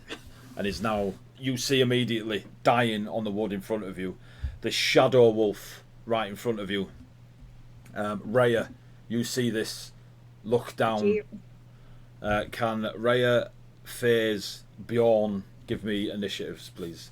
This will be theatre of the mind. We're not bringing the ship up for this. Sure. Oh yeah, Rue, we've got a really cool 3D map of the ship now. You're gonna be so happy when you see it. Yeah, we'll show you. Don't worry, we'll show you. Have I got a bit of? Don't lift this. Bit of music in the dark. See if it. Oh, my initiative rolls really do absolutely smash it out of the ballpark, don't they? That's They cool. are spectacular. You were saying earlier on that when you like cancelled out of the window, it didn't freeze the cameras. Yeah. Is it just froze the cameras? Yeah, you can still hear us, but it's frozen the cameras. But only just. Hannah, it's just boobs and chin. Oh, there we go. No, okay, we go. Oh yeah. Was it moving again? Yeah. Yeah. Oh, so it might be doing it, but it didn't. I was in the boat for ages earlier. Yeah, I know. Yeah. Oh, but you weren't on. Your cameras weren't on stream, so no one will have noticed if it froze. All right, cool. All right, we'll go with that. Anyway, we'll sort that out later. Rhea, Bjorn, if you die in this, carry on. I've got 3 new characters, mate. Don't worry about it. They might all die in this fight. Rhea, what's your initiative? 21. 21. Fizz? 9. Jesus. Bjorn? 16. My ever-loving wolf. See what I did there? No? No. Yeah. No.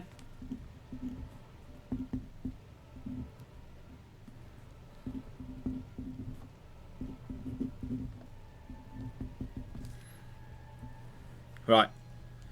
Rhea, you are way up in the crow's nest. Yeah. What's your plan? You go first.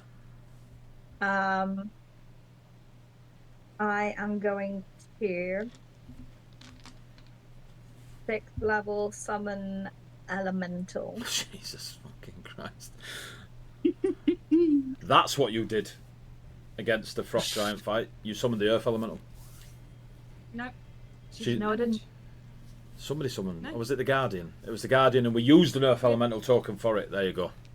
Yeah. The Celestial Guard. Yeah, yeah, The it's fine. Celestial, and we had the dragon. Yeah. It's the earth elemental token that threw I'm me. not going to cast it at 6th level because we haven't rested yet.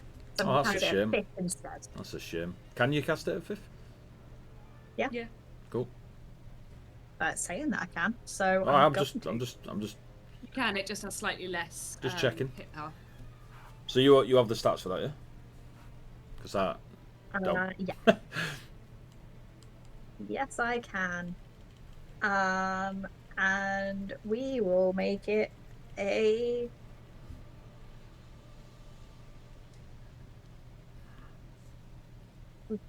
air elemental.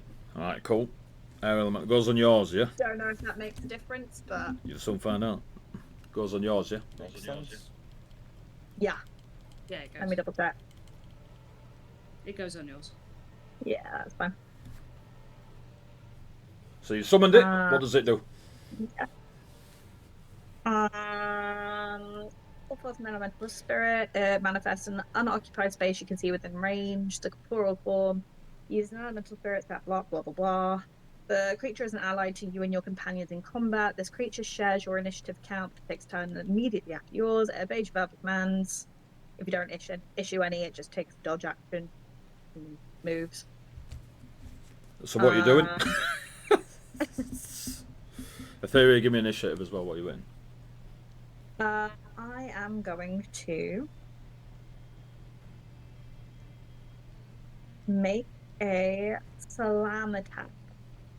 So the air elemental flies in and attacks the hound, yeah?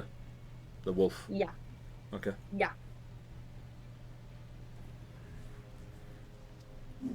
What's your initiative with Etheria? 13. 13, cool. Show off. You will miss round 1, but then automatically hear what's going on upstairs, yeah? 4. That's 19 points of bludgeoning damage. Did you hit? Yeah. Obviously, I did. That's that is I power know how to move. play That is a D&D. power move, that. I do damage you. That's 8 to hit, and Fantastic, thank you.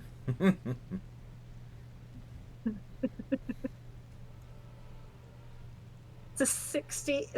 No, it's a 24 to hit. That hits. Great. doing 19 points of Things don't make acid. me Doing reroll the 19 damage. points. 19 points of what? Bludgeoning. Cool. Doesn't seem to hit Because- home as hard as you'd expect. It's a slam attack. Cool. So, So this And then my- air elemental flies down like a spear. BAM! Hurricane fist. and then it's going to also. Oh, right, hold on. Second slam attack.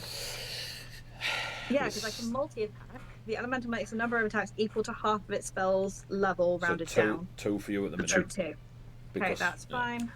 So if you did it at level 20, oh no, level 9, you get 4 attacks, wouldn't you? Yeah. Yeah. Okay, cool. That's fine. Damn. Oh, summoning a fucking elemental level. Um, Do you want to wish now? Just got Brian the Earth elemental. and then 19 to hit. 19 hits. Okay.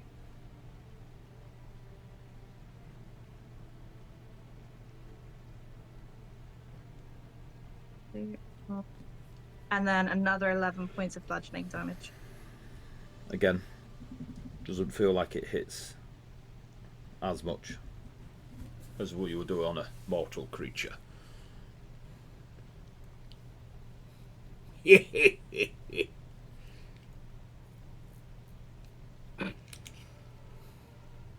Uh,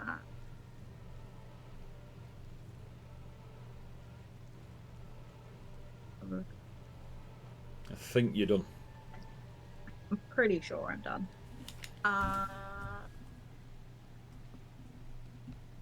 Trying to see what else I can do. Well, while you're doing that, Bjorn, we'll come back to you if you think of something. Death saving No, throw, that's please. everything. Death saving throw. Fine. You doing these on D&D Beyond? Oh shit. Did you not win it? 5. Oh, 5. It's fair. Wait, now what? Right, so we'll just put a little cross here, mate. Just for my own record keeping. No. I have genuinely got like 3 characters ready to go. Just say. Aye, How far away from me is beyond? couldn't scare. You'll find out on your turn. It's now Etheria's turn, but you missed this round. All 6 seconds of it. The Shadow Wolf. will snarl about the place. You'll Wait, see what? I didn't use any of my movement. Okay, move. I fly to Bjorn. He's miles away. You can fly. How far can you fly? Oh. 30 feet. 30 feet. Yeah, you are. Let me get a ruler out because I can do that. What if she drops out at the crow's nest and then flies 30 feet across? So the crow's nest is 70 feet from the deck. Yes, it will have frozen. I did that deliberately, Ray. Don't worry about it. So you're 70 I'm feet. still going to try and fly towards him anyway. Oh, cool. So you fly 30 feet, yeah? So Yeah, you got another cool. 40 to get to beyond. Right? If we were on a Best. map, I'd be doing the angles, but we're not. Trying my best. Okay. Wait. No. Okay then. Bonus action. Healing word. Could that stabilize him? 'Cause Yes, but you've healing already word, cast summon elemental. As a bonus action, But I it's- can but cast it's- healing word at With first spell. level. But it's, another, it's it's a just leveled spell. spell. It's a spell. So you can't cast 2 spells. Well, bullshit to that. I know, it's shocking, isn't it? You know what I mean? I Yeah. love that Reed's the one telling us this, and she's a warrior. Yeah. Fuck the rules. Fuck that Barbarian. rules. Sorry, Reed. It's almost like she's usually a druid. Almost like she's usually a druid. So, the Shadow Wolf of dire greatness. Whee. Now, Fizz. This is a plot question. Relevant, right? I'm ready. Does Fizz have feelings for Bjorn? Because he spent a week tying it up and flirting, and I know Bjorn's obviously trying, and I know Fizz is a lunatic. So it's on Mill to tell me if Fizz is just a lunatic or actually cares for Bjorn. Please answer truthfully. She cares about all her friends. That's not what I asked. Um, It's in a negotiation. she has some feelings for Bjorn, yes. I tell you what, give me a deception Again, check. 1 to 10? Give me a deception check, and that'll be the DC set for my insight check. Alright. Oh, God. Yeah, because deception's a real skill for... Cleric. Well, I'm assuming you will naturally try and hide your feelings, not persuade the wolf that you care for him. Right, yeah. Yeah. I accidentally hit it twice, but I rolled a 2. Well, I'll do an insight check. Sorry, Bjorn. You get a natural 1. I rolled higher. Weird! Yeah. So I don't believe you.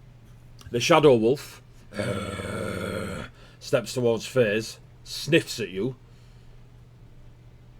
You see a flash of a red hood appearing from the... Hey, we got a raid! Tales of Initiative. Thank you for the raid.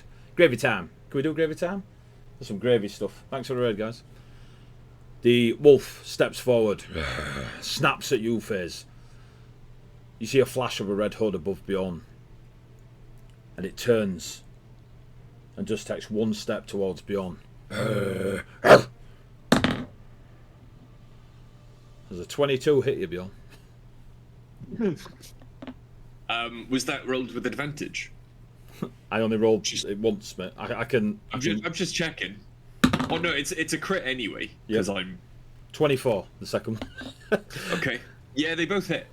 So, the direwolf steps, looks down, just sniffs over Bjorn, looks up at you, looks back at Bjorn, and just tears his throat out. Spits it on the ground. You see the chunk of white and Asimar flesh as the life force just pours from Bjorn. On its second attack, it will still go at Bjorn. On a nat 20, on a dead guy. With advantage. No, that was less. Alrighty. It bites down onto Bjorn's midriff. And as you see it bite down, its jaw elongates, like dislocates like an anaconda's. Top jaw and bottom jaw either side of Bjorn's torso, and crunches through. Like when you wring out a flannel. Into Bjorn's midriff. Shakes his head, and just like the wolf pup in your prayer, is now in two. And you see Bjorn on the deck of the ship, blood everywhere, all over the maw of this direwolf, dripping from its mouth. and it turns back to you.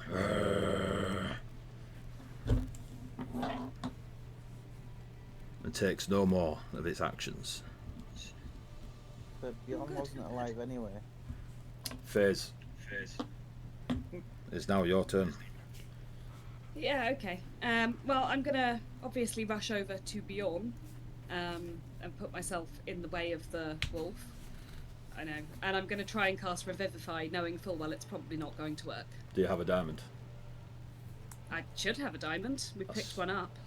That old chestnut. Every cleric. Every town I go in. I have one in my inventory, AD. It's your choice if I have it. I Right, don't if you have remember where it came it, from. if you have it, you have it.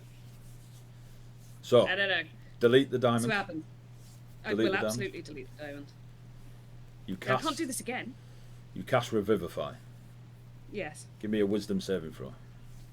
Okay. I don't really want to. Shouldn't have cast Revivify, should you? Yeah, well. 16. You run, skid in the blood of Bjorn. Put your hand on his chest. In your soul-forged arm, you crush the diamond. You send your prayer out to the Red Lady, who is your deity, the one that your prayers go to every morning, night, every time you're in battle, and every time you need to heal a friend. The diamond crushes, the magic forms in your hand, and the same magic turns to dust as the diamond did, and falls from your hand as if grains of sand. Can you give me a death saving throw, please? Me? Yep. The wisdom save was 18, and you got a 16. You're still conscious? I need to roll. So I roll a death save. Yeah, just normal death saves. So 11 and up is a success. Roll a d20. Yeah, roll a d20, not a d4. Natural 20. Cool.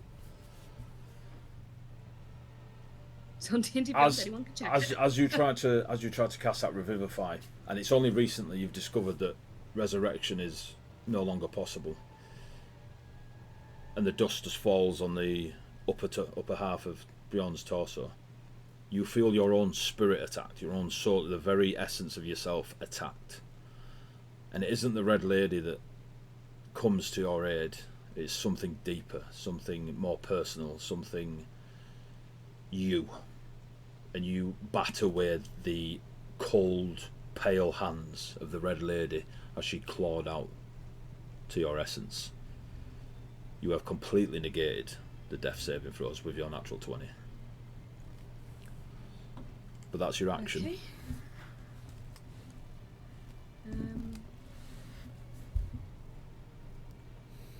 Well. There's not a lot I can do beyond that. So I'm just going to stay between me and Bjorn, stay between the wolf and Bjorn, I guess. Okay. I am literally protecting a dead man that Top I can't of- get back. Top of the round. Etheria, you'll have heard commotion from upstairs. You'll hear the thuds, the whooshing of a very large air element. So this round, you get to act. Raya, you go first. You obviously have your air elemental. I am going to move another. The Bjorn ultimatum. Genius. So how does the elemental work? Is it your action to make it do stuff? Me. So it's its own entity, yeah? Cool. So you do you. Yep. I am going to cast. How far away is the He's what's 40 the- feet the- from you. what's Bjorn the- is No, what's the gap between the wolf and Phase at this point now? they are adjacent. If they were on a map, they'd be in a square next to each other.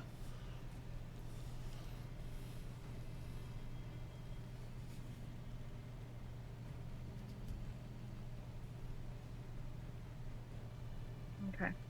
I'm just reading through a new spell that I didn't realise that I had.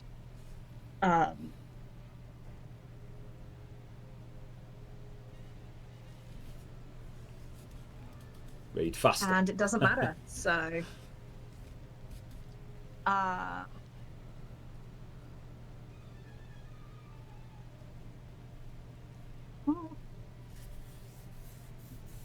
this is like a smoky entity, correct? It's a shadow creature.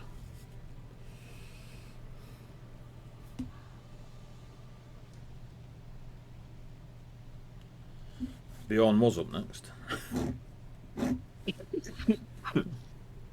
Cytheria, you're up next.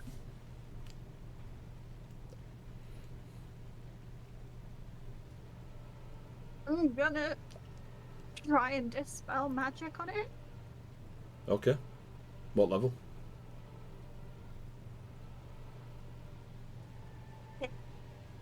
Okay, roll a d20 and add your spell casting modifier, so your wisdom. Because it's higher than what you're trying to dispel, so you have to compete against it. Modifier. Yeah, so your wisdom modifier, so it'd be like +3, +4. 17 in total. So +3, yeah. So roll a d20 +3. I did, and it was it's +4. So I rolled. Oh, you rolled a 17. Sorry, I thought you were telling me that your thing was a 17.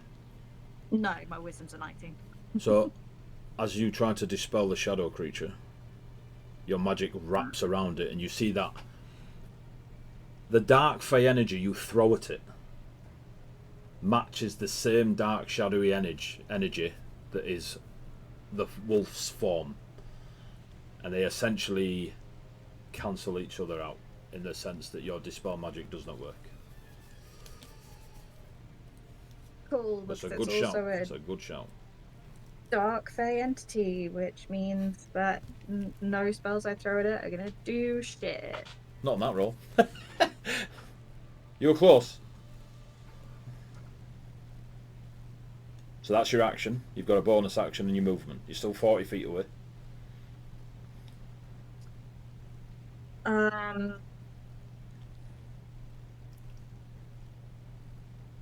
Bonus action. Fall into wild shape. What you're wild Like shaping literally, into? as I descend or drop that little. You're 40 whatever feet. it is, Yeah, so it'll be feet. 10 feet. So what Yeah, are you I'll doing? drop 10 feet. Wild And shaping I into will what? turn into I had a really good one last time, and I don't remember what it is. So whatever you change into, it takes 1 point of damage. All right, you'll deal with that. That's your turn. What's your air elemental doing? Air elemental is just gonna 2 slam attacks. smack Yeah. it a few Right. times. 2 Roll- slap attacks. So go on then. Roll your d20 plus. Was it 6 or +8? 8. +8. Yeah. First so one. that one is a 19 to hit. That hits. If you do, yeah, go on. Did you want me to roll damage, or just want me to roll both attacks first? For speed wise, do both attacks, and then you know how much you'd roll in damage, don't you? Yeah, cool. Or whatever's comfortable for you. Another 24 to hit. Cool, both hit.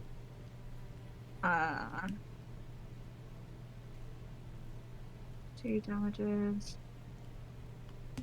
And 13. You on. 26. 20. 31 to hit. 31 points of bludgeoning damage. Yep. Again, as the two There was a lot of elemental, adding of as the extra two things. elemental hurricane fists slam into this shadowy direwolf. Again, not doing as much damage as what you'd used to. You smash the wolf. Right, and then you sort out your thingy. Etheria, you are, let's for argument's sake, a run and a dash to the deck. Yeah. Yep. Giant snapping turtle. Cool. So a pink doorway forms on the top deck, and Etheria rushes out, using quicken spells to cast Dimension Door. Oosh. Is that an action? Or bonus because you quickened would it? be if it wasn't quickened. Quickened, cool. Sees the complete mess and we'll run in with both swords. To the wolf, yeah? Yeah, Just assuming checking. I've. Well, you see an air elemental, a giant snapping turtle, a shadow wolf, a dead Bjorn, and Fizz. Yep. So I'll let you the assume the wolf colour- is the body. Yeah, the colour literally drains out of her as she sees the carcass on the deck. But yeah, in with both. You've seen your new swords, yeah? Yeah. As long as you are aware. You're only just reading them now, aren't you, Tony? You're also muted as well. I don't know if you just touched that as you got up. I'm on push to talk, Oh, which okay. is annoying when I got across to D&D Beyond.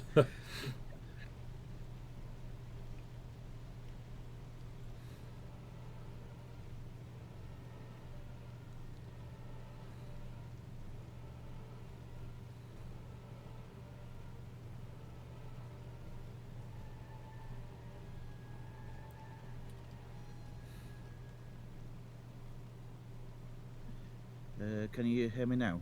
I can, mate. I can. Yeah, so push to talk still works while I'm on Yep. that screen. That's good, because I couldn't do half and half. It gets rid of most of my stuff. Cool. So you're running with swords. Yes. So I will slash with Cage first. Yeah.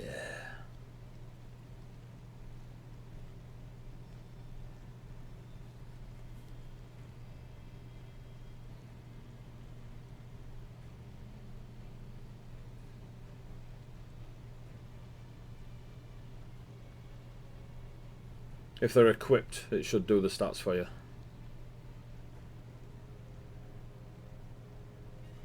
You're silent. You're silent. Shit. Yeah, so my charisma's +5, my proficiency is +4. So it should be +2, +9 on those, and then +2. So +11. yeah, yeah. Yeah, it's all on 9. Yeah, 21 still. Cool. That hits.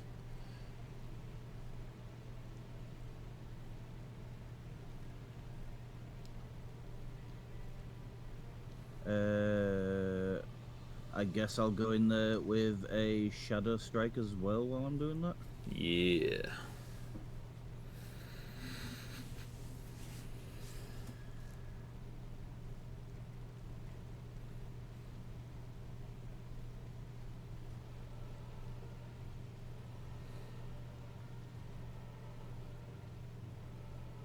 Mute. I can't hear you. Yeah, I'll just add up. That's 22 damage on the first one. All Magical- flavours of it seem to be reduced.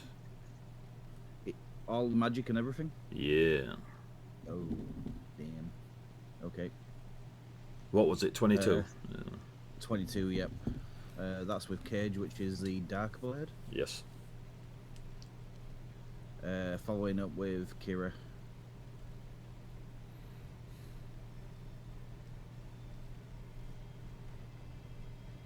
A 26 to hit.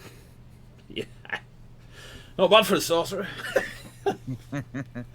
And yeah, I'll put a Phantasmal Strike in there. Oh, Gone silent again. I can't hear you, Tony. so with that first strike, I get disadvantage on the next saving throw Okay. with my thingy strike, and I'm going to put a Phantasmal Strike into this one. Okay.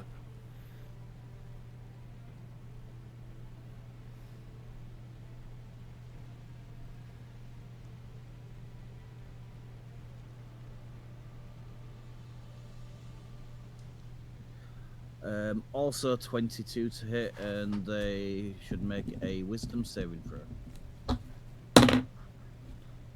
Natural 19 before I add up. Yeah, it passes. I'd assume they'd be immune to frighten anyway. Who knows? Yeah, that is Feria. Cytheria. Ray Zadego. Air Elemental Zadego. It's now the Shadow Wolf's turn.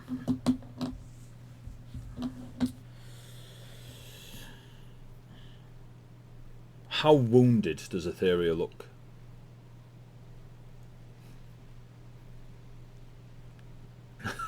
Because I'm Are we aware. counting apples?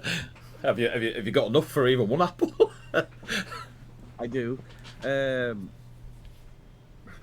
a bad way? I don't need numbers. In a bad I was way. gonna ask if we had a short rest, but without a short rest, ignoring all that, Rough. pretty bad. Not death's door, but not great. Fizz. It's a valid point. Would we all have had a short rest at anyone? No, not since the fight. That would have made sense. Wow, that sucks. Okay. Fizz. I The need wolf. to finish very soon, just so you know. Yep. The wolf, yeah? This new pink dragon warrior coming to your aid now looks at Etheria. Looks back at you and sniffs out at Etheria.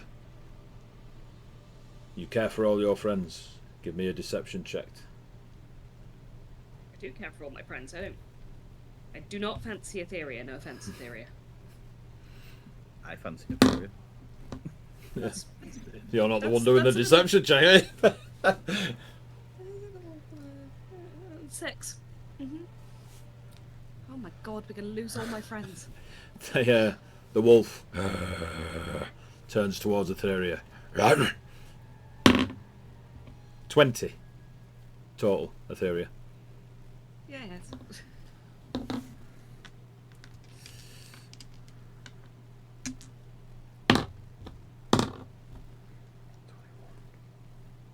$27 points of necro damage. You're not immune to that. I'm down. Yeah, I know. Looks back at you, Fizz. Looks at Etheria's throat and just nudges the jaw of Etheria back a little bit to expose the throat. The eyes go from that lightning blue to the golden yellow of Everdark. Knew it. Fucking knew it. And then he had a wank, because that's honestly what it looks like Aid is doing when he's rolling that dice. It is well That's- dodgy. I ain't got any dice. I'm literally just Evidence here. 21. Oh, and it's at advantage. 21 to hit you on the deck. The teeth bite into Etheria's throat and that blood spurts out, and it keeps their teeth locked on Etheria's throat. You can still see that pulse as blood is pouring, but there's still life in Etheria as you take 2 death saving throws, Etheria. As in you know what I mean. This time it will use all its actions. And as it lets go of the throat and just the long tongue licking the maw and the blood off it, it just stares at you, Fizz. No sound, no growl, just stares at you. And you feel a fear building up in you. Give me a wisdom saving throw, or be frightened of the Everdark Wolf. It would be nice to succeed on one of these. Wisdom saving throw. No. Ooh, 27. Wolf, you do not fear the Everdark Wolf Plus 8 to before you. these. I got 16 before. Sucked. So you don't fear. But it is now your turn. Okay, I'm going to do something that seems a bit deranged on the basis that Etheria is on the deck, but bear with me. Etheria, I love you. I'm not looking to kill 2 people today. I'm going to summon Celestial at 5th level, Okay. right next to Etheria. Somebody Okay. shoot Bizzle. Right. Next to Theria. He's cracking out all the funnies. That is funny. I'll just home out a bit. He's alright. The Not too late or enough. 600 seconds. That's so many seconds. The Celestial is then going to touch Etheria and cast Healing Touch. Okay. Okay? So that's 2d8 plus the spell's level, which is 5th level, so it'll be...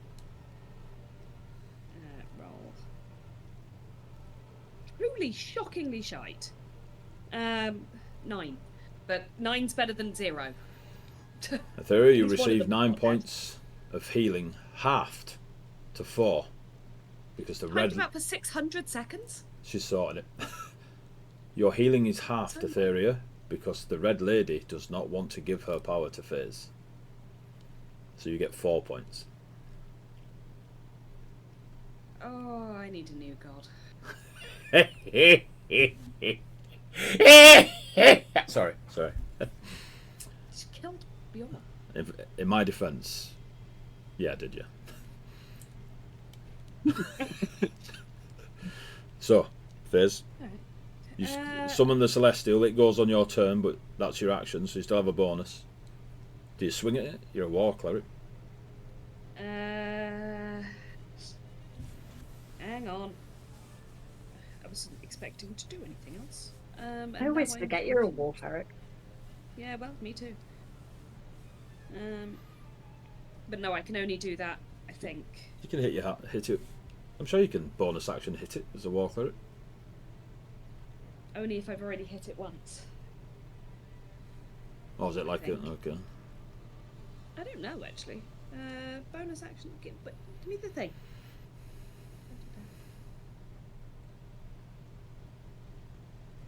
Ah, that'd be a hilarious thing to roll right now. Yeah, no, I can. I absolutely can. Right, I'll make one weapon attack as a bonus action. Sorry, I've forgotten how to play my character. So I'll attempt to hit it with the Spectral Great Axe, which is very beyond code and probably valid. Yeah, nice. So that's 19 to hit. 19 hits. Yeah. So that is 15 damage. I don't know what damage type yet. 1 second.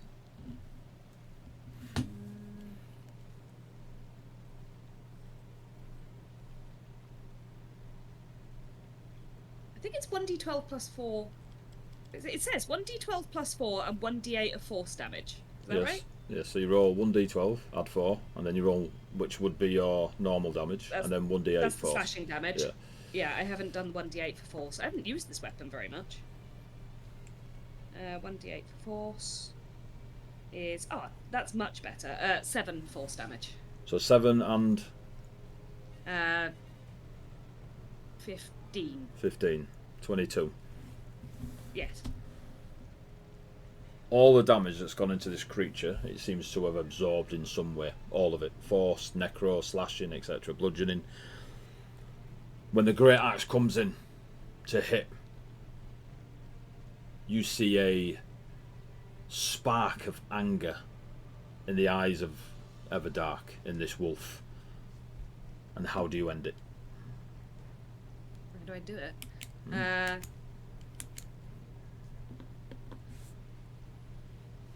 You'll never get the chance to take anything else from me.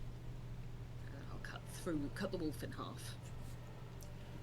As if the shadow itself is blood, there is a arterial spray into the air as this wolf gets decimated in that single Great Axe strike. You are all out of initiative. The wolf is dead. In the pouring rain, the stream will freeze again. Just 2 seconds. Nope. There you go. It should be back. The stream should be back. Yes. The shadow direwolf has gone. There is a air elemental. I think I can hear myself through you, Tony. There is an air elemental. There is Rhea. There is Faze. There is a guardian that starts to fall to pieces in front of you, Faze. It's celestial energies, all copper and red clay as it breaks apart. And when it hits the deck, nothing but rubble. It's as if someone has thrown a red cloak over it before it all becomes dust. On the deck of the ship, clearly lifeless, is Bjorn of Viconia, Warlock of Costco, or Costo even, big large pizza in his hand.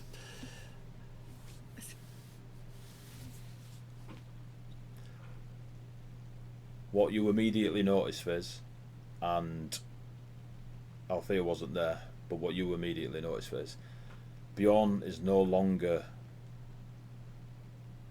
He doesn't look like the white.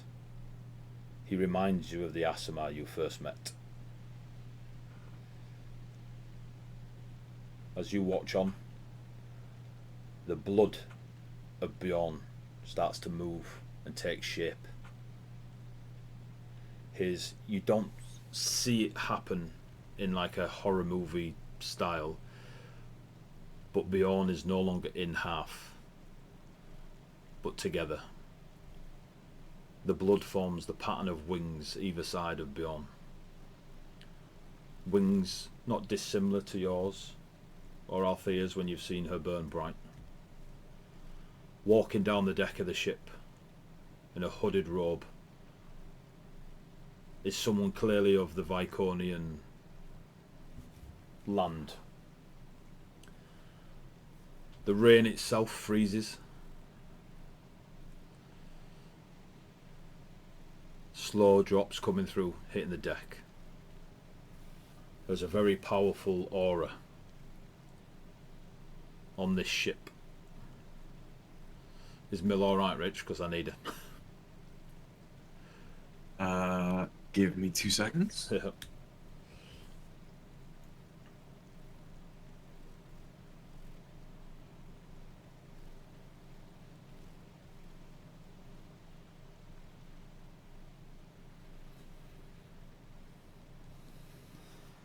We're nearly done, folks. We're nearly done.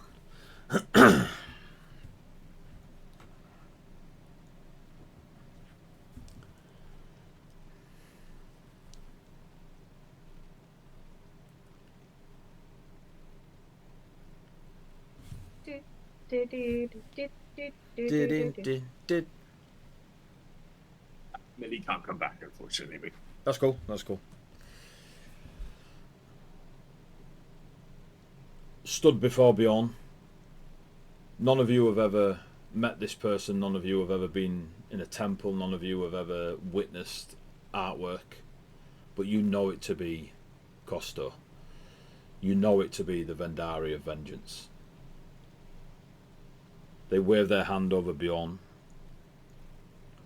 There is a cold, blizzard-like light that forms over Bjorn's corpse, and then it fades. This large, 12-foot-high Viconian entity, wrapped in their hooded cloak, shakes their head.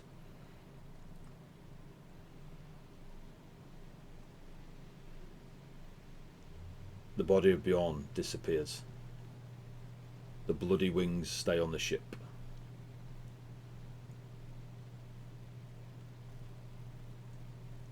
For Faze, we'll catch up with her in 2 weeks. For the rest of you, we'll end the session there. And we'll see what happens now with this party that is yet unnamed. Their friend Remy has returned.